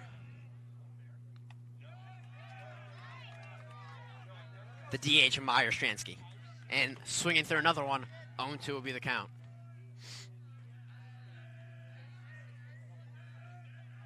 The 0-2. Fly ball. Right field. Farnan will move over to his left, and he'll put it away easily. 2 easy fly balls for the Rutgers defense. Kukier pitching to contact here, doing it well. And quickly 2 away here in the top of the 6th. Up will come Jimmy Dobbs, who, you feel like you got to say the full name on that one. Jimmy Dobbs? Yeah, Jimmy Dobbs. I like and that. He actually hit a home run against Staples the last time they played, so he was a big factor in that game. But, I mean, this game is... As he laces one in the left center gap, but that will just be a single for the catcher. Not a lot of wheels, but a lot of skill behind the plate and a lot of power in that bat as he laces a line drive into left center. Oakley picks it up, chucks it in, and he will get pinch ran for it right now, quickly.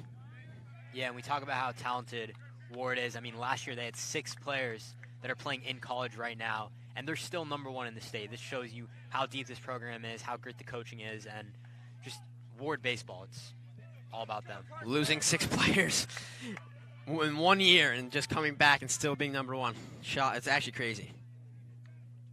Yeah, that is something you don't see often. They are the team to beat. They are the best program. And now the big bat of Carson Dodder will step in. Kukier gives a look back to the pinch runner at first.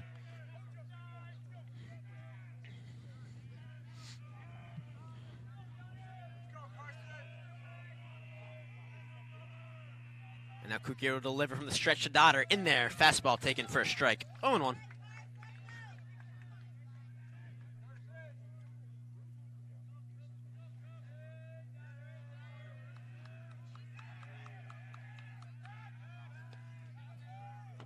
Ben will give another look.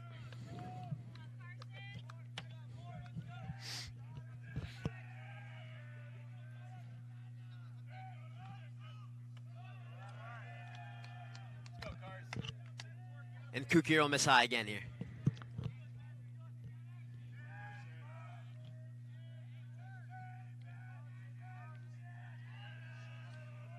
One to Dodder. Up high. Ball 2.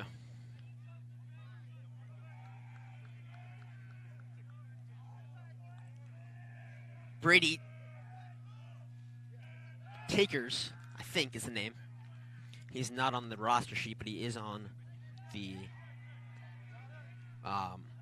lineup card as number 44. So that's the pinch runner we have on first. Carson Dodder still up at the plate as he hits another high pop fly. Back is going Cicero, and he'll grab that in the shallow outfield. 3 people could have caught that ball. Barrett, Farner, Cicero. Cicero, the second baseman, calls it, takes command, and puts away that one for the 3rd out here, putting an end to the top of the 6th. The record bats will come up in the bottom. Yeah, and that's one more inning left for Warde unless this game is tied. And Staples, they can really come back. We saw that big 4th inning, and I think now is the time where you can get 1 run. That you've played good defense, 1 or 2 runs. That's what you're looking for.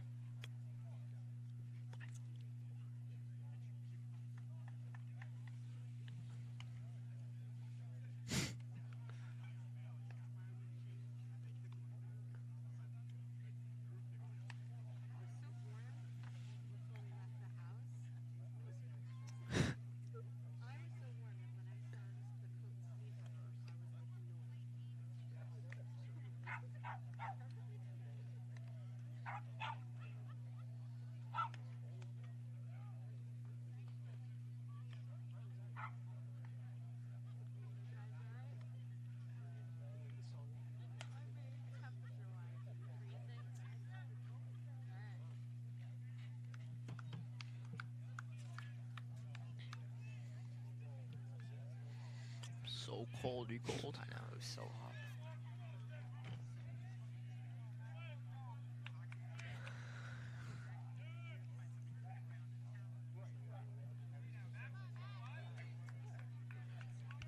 Grady Shops will take the mound now for his third inning of work here in the bottom of the sixth. And the big hitter, Max Johnson, will step up.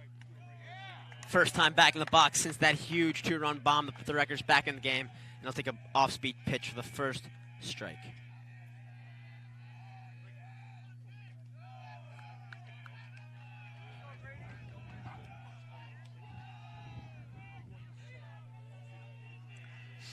Second pitch, Johnson misses for a ball. 1 ball, 1 strike. Shops delivers.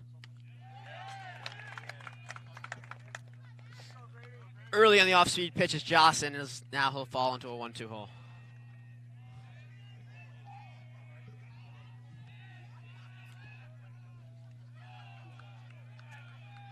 "60-footer" from Shops there. He'll bounce that one, and we'll have a 2-2 count here. 6-4, still the score. Mustangs in the lead here in the bottom of the sixth. Wreckers have 6 outs to score 2.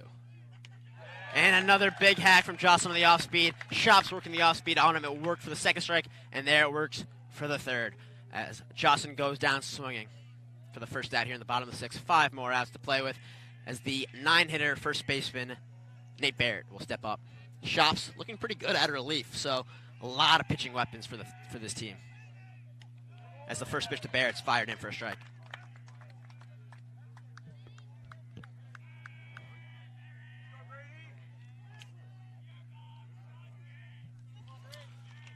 Barrett calls time, steps out.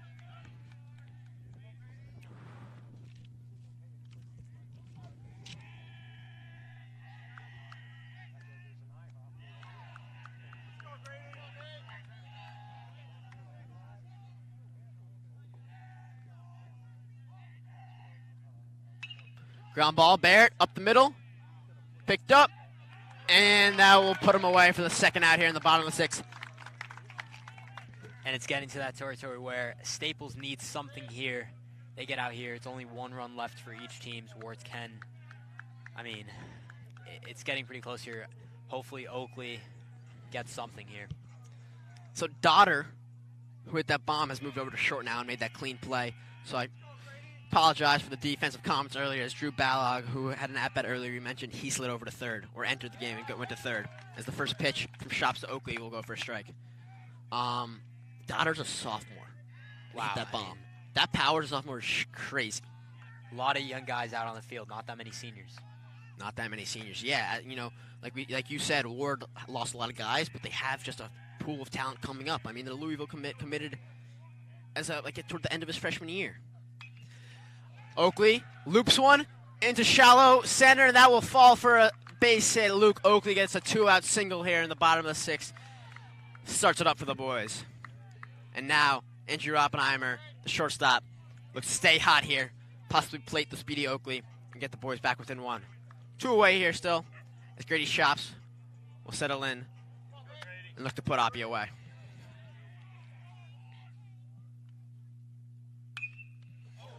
Oppenheimer fires one right back up to the pitcher. Shops is okay, but that will get in to center for another hit for Oppenheimer. The boys are just hitting it right back up the middle. A lot of singles up the middle, and we now have runners on first and second. The hitman, Farnan, steps up, 2 on, looking to do something big here with 2 away.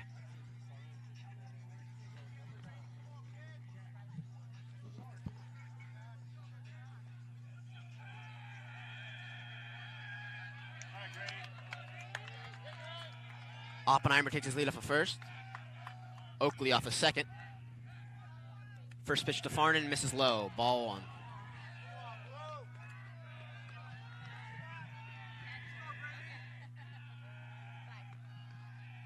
That's the 1-0 from Shops to Farnan.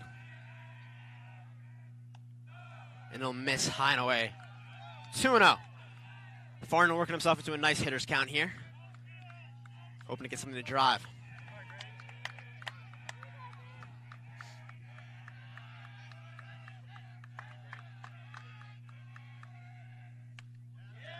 In there for a strike. Farnan took that one all the way on the 2-0 count. Shops with a nice hard fastball to get himself back into that count. And now 2-1 as the Staples runners will grab their leads. Shops gets his sign from Dobbs and delivers. The 2-1, a breaking pitch and misses low. Same spot as the first pitch, that's called a ball. And the Warde fans behind me again, not liking it. 3-1 the count nonetheless, a perfect hitter's count for Jack Farnan. Let's see if he can do something with it. And he'll miss high, so Farnan will draw a walk and load the bases. A great at-bat from the 3-hitter. And now, with the bases juiced and 2 away, Noah Sade will step up. This is the biggest at-bat of the game for the Staples Wreckers. No better guy than Noah Sade. No better moment, no bigger moment, and he's ready for it. Here comes Coach Connor to have a meeting with his defense and his mount and his pitcher Shops. I don't think he's going to be pulling Shops. Maybe talking about how to approach this. You don't want to give up a big hit. Noah Sade, kind of the guy that can do it all for the Wreckers. Yeah. So you're exactly right. Not going to pull him, but just going over the plan of attack to get this last out here because, I mean, the Wreckers have 4 more outs to play with in terms of offense, and getting out of this, puts them in a really good spot to bring in a closer or something for the 7th, or leave Shops in. He's pitching well for whatever they want to do. So Connor has that meeting, goes over that game plan, and he'll head back to the dugout now. Farnan will head back to first, Oppenheimer back to second, Oakley back to third. The bases are all juiced for the 4-hitter. That's what the cleanup hitter's for. I mean, this is the perfect spot. The 4-hitter with the bases loaded. 2 away here, though, in the bottom of the 6th. And the first pitch is bounced. A good block by Jimmy Dobbs. 1-0 count for Sade here. The runners take their leads. Shops takes his sign. And delivers the 1-0. And he'll miss away. 2-0.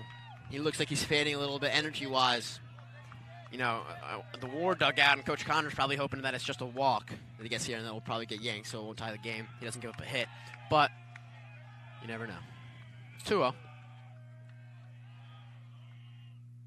In there for a strike. Fastball taken all the way by Sade. 2-1.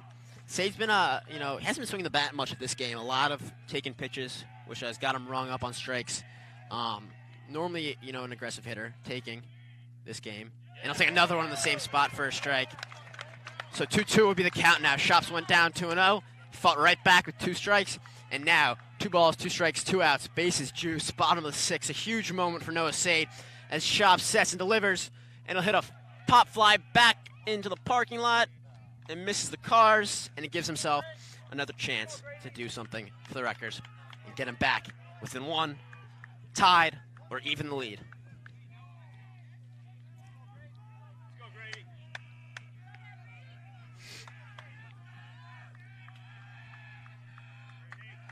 The 2-2. Misses low. And now, the carousel will be in motion. First, second, and third, everyone running. A full count. What a payoff pitch. And he swings and misses. He gets him. Grady Shops strikes out Noah Sade to end the 6th. And that bases loaded threat ends up with nothing. And he lets out a huge scream, a huge showing of emotion as he fights back. And with the payoff pitch, with all 3 runners running, he's able to get out of it. He gets Sade. And now the Wreckers will have 3 more outs to try to get 2 more runs as we head to the 7th in likely final frame. Yeah, I mean, what a stand for Warde. They could have had, Sade could have done them dirty right there. Could have put them up at worst like 1 run, but I mean, yeah, what a stand for them. Now, 1 more inning. Wreckers looking to come back, but it's all going to start off with how Kukir is going to pitch on the mound. He's going to have to play. They're going to have to play well defense all around. I need to let him no runs.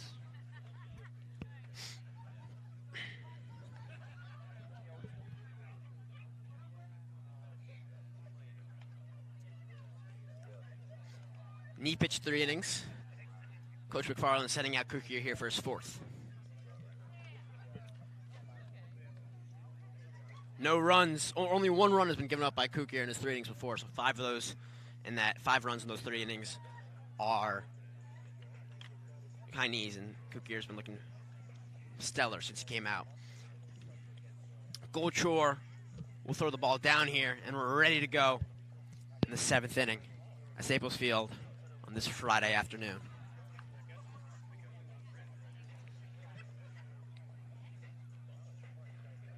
Getting chillier as we go. It's pretty windy right now. I really feel I brought my sweatshirt. Yeah, but at least you're wearing pants. I'm dying out here.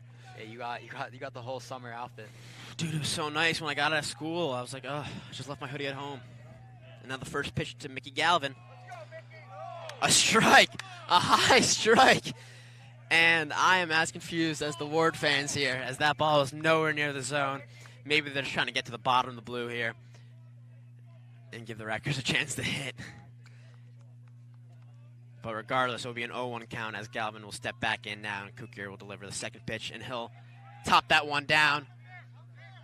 And it came fair, and he tagged the base. What a play by Nate Barrett. A ball off the end of the bat by Mickey Galvin going right down the chalk of the first base line, and he waits till it rolls right fair, right towards the bag, and just tags the bag with his glove. A great play by Barrett. Not a lot of innings at first base this year, but you can see, a lot of reps, a lot of practice. That's someone who really cares about the game regardless of the time he gets.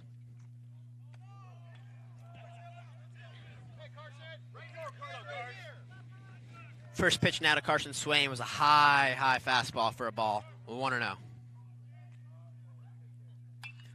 Fly ball. Left field. Farnan will come in for it. He'll grab it, and there's 2 away. 2 quick outs here for Ben Kukier. Continuing his strong performance. And now, the 6-4 lead for the Mustangs looks like it's gonna come down to pitching here. As Kyle Justo will step in. 2 away.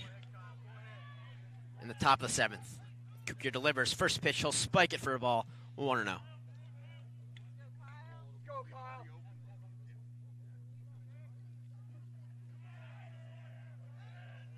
And the 1-0. High again. 2-0.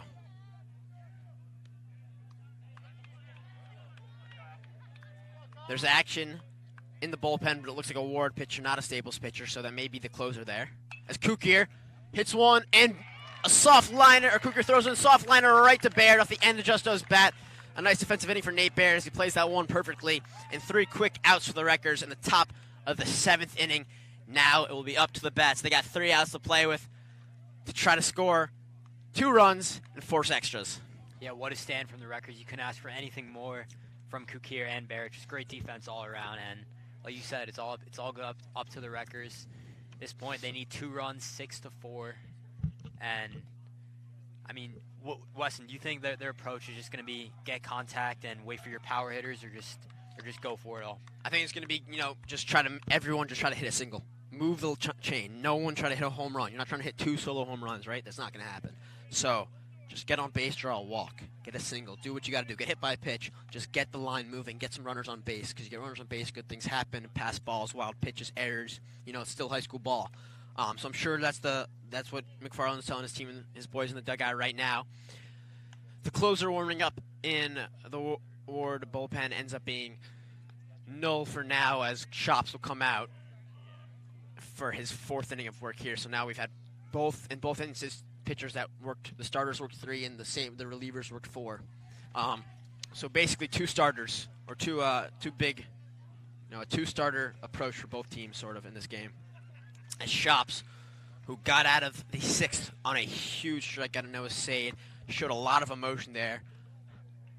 Got out of that bases-loaded jam, and now riding high on that strikeout, he will look to just get 3 more.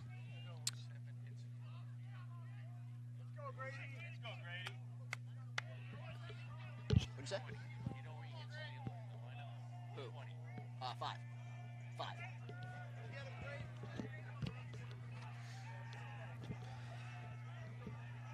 Sade was the last out in the 6th, so the 5th hitter and the hottest hitter in the lineup. Maybe Cooper Brundage will step up now, looking to start off this bottom of the 7th. He'll hit a ground ball, hard ground ball up the middle for a single. Cooper Brundage keeps it going, keeps the line moving. What can't this kid do? The bat, he's got the magic wand right now. He just keeps hitting. And I remember, I've played with Cooper for 6-7 years of baseball, and he was always the best hitter on every team I played with. And He's, there's always been some rough patches, but when he is hot, he's just one of those guys who is on a roll. And when he's seeing the ball well, he's seeing the ball well. Clearly happening now is that batting average is probably creeping up to 500. Another single up the middle. Jules Cicero, and exactly like they had planned. Keep the line moving. Single after single. Cicero on first. Brundage on second. And here comes the big bat of Jake Goldshore, who struck out this game. I think struck out twice this game. Not had a huge game offensively. Obviously been stellar behind the plate. But this is the moment now as Coach Connor is going to bring the defense in, the infield in with Shops. And he's not taking the ball. So we have two pitchers warming up right now in the Warde bullpen. Shops is still going to get it. A chance to get these 2 outs there, but there are 2 on, or 3 outs. There's 2 on, none away.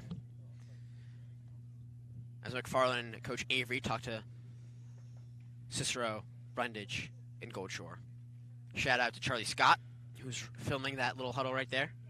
Our savior here at WWPT.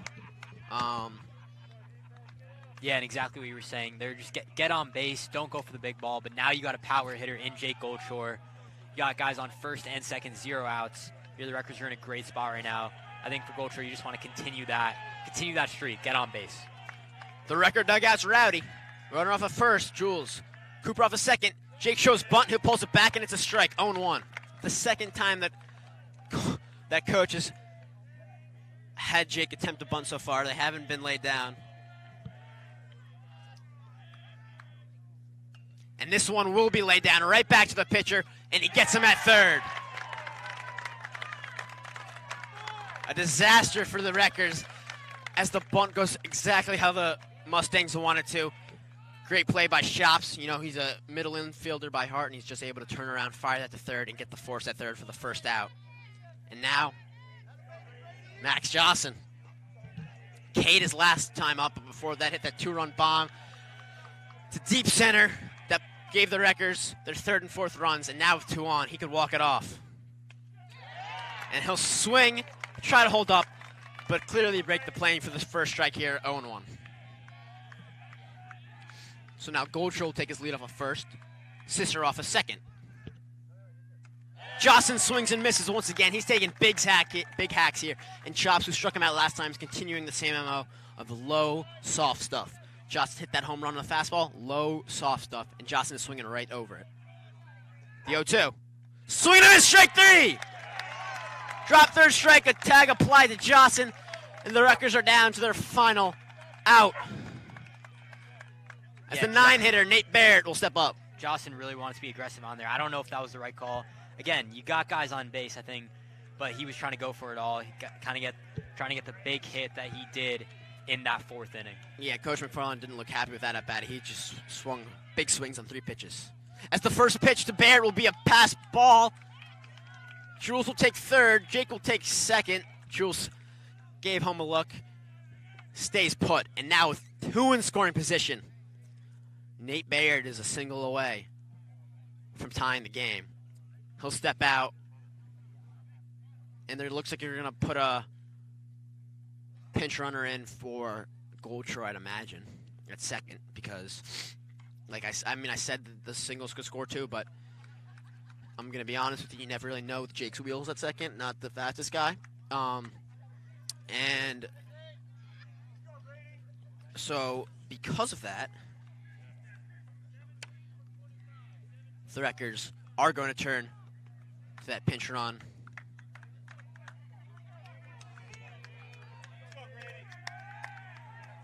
And send freshman Cole Landgraf out there. I was like, I don't know who that is. It's the only freshman on the team, and it has to be because he's got wheels. McFarland loves a pinch runner, so he got the freshman with wheels, brought him right up. First pitch to Barrett, taken low. Second pitch to Barrett, sorry, he took a pitch before that timeout. So we have 2 balls, no strikes. Cole off a second, Cicero off a third. And Barrett ducks as the high fastball misses. 3-0, 3 balls, no strikes, 2 outs, 6-4 the score.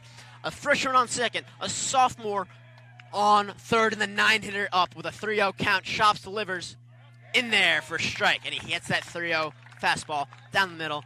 Barrett taken all the way, as was his take sign told him to, and now have 3-1. As Landgraf takes his lead, so does Cicero. Shops gets the sign, delivers 3-1, and he'll miss high. Baird draws a walk.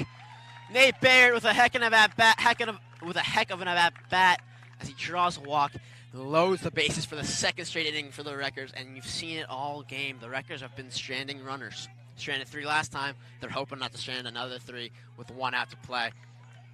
Stepping up, the leadoff hitter, Luke Oakley will step up. Lineup turns over. The bottom of the order got it done as they've been doing all day, and now with the bases juiced, chasing 2 with 2 away in the bottom of the 7th, it's going to be Shops v. Oakley. Shops steps off.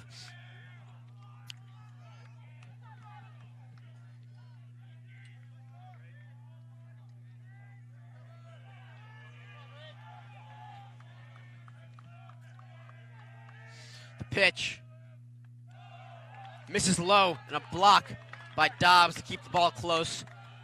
1-0. Shops is tired. There's 2 guys still warming up in the dugout, but Coach Connor does not look like he's going to be making any move.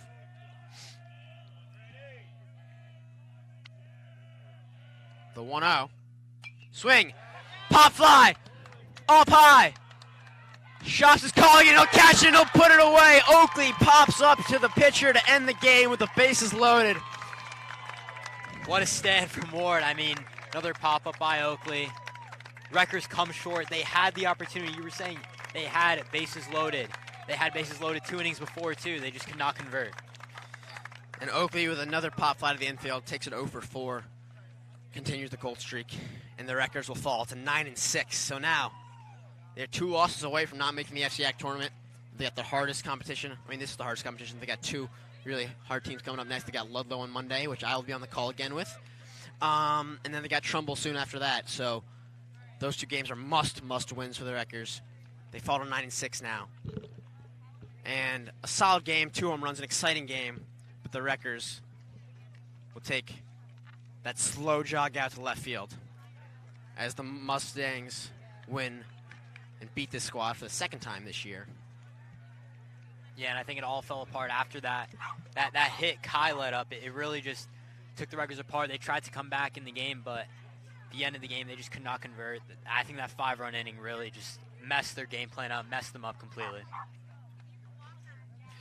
That's going to be all from us here on WPT 90.3 FM Westport. I've been Weston Hockhauser on play-by-play alongside Sanchez Aurora on color. Thank you for tuning in with us. This exciting FCAC matchup.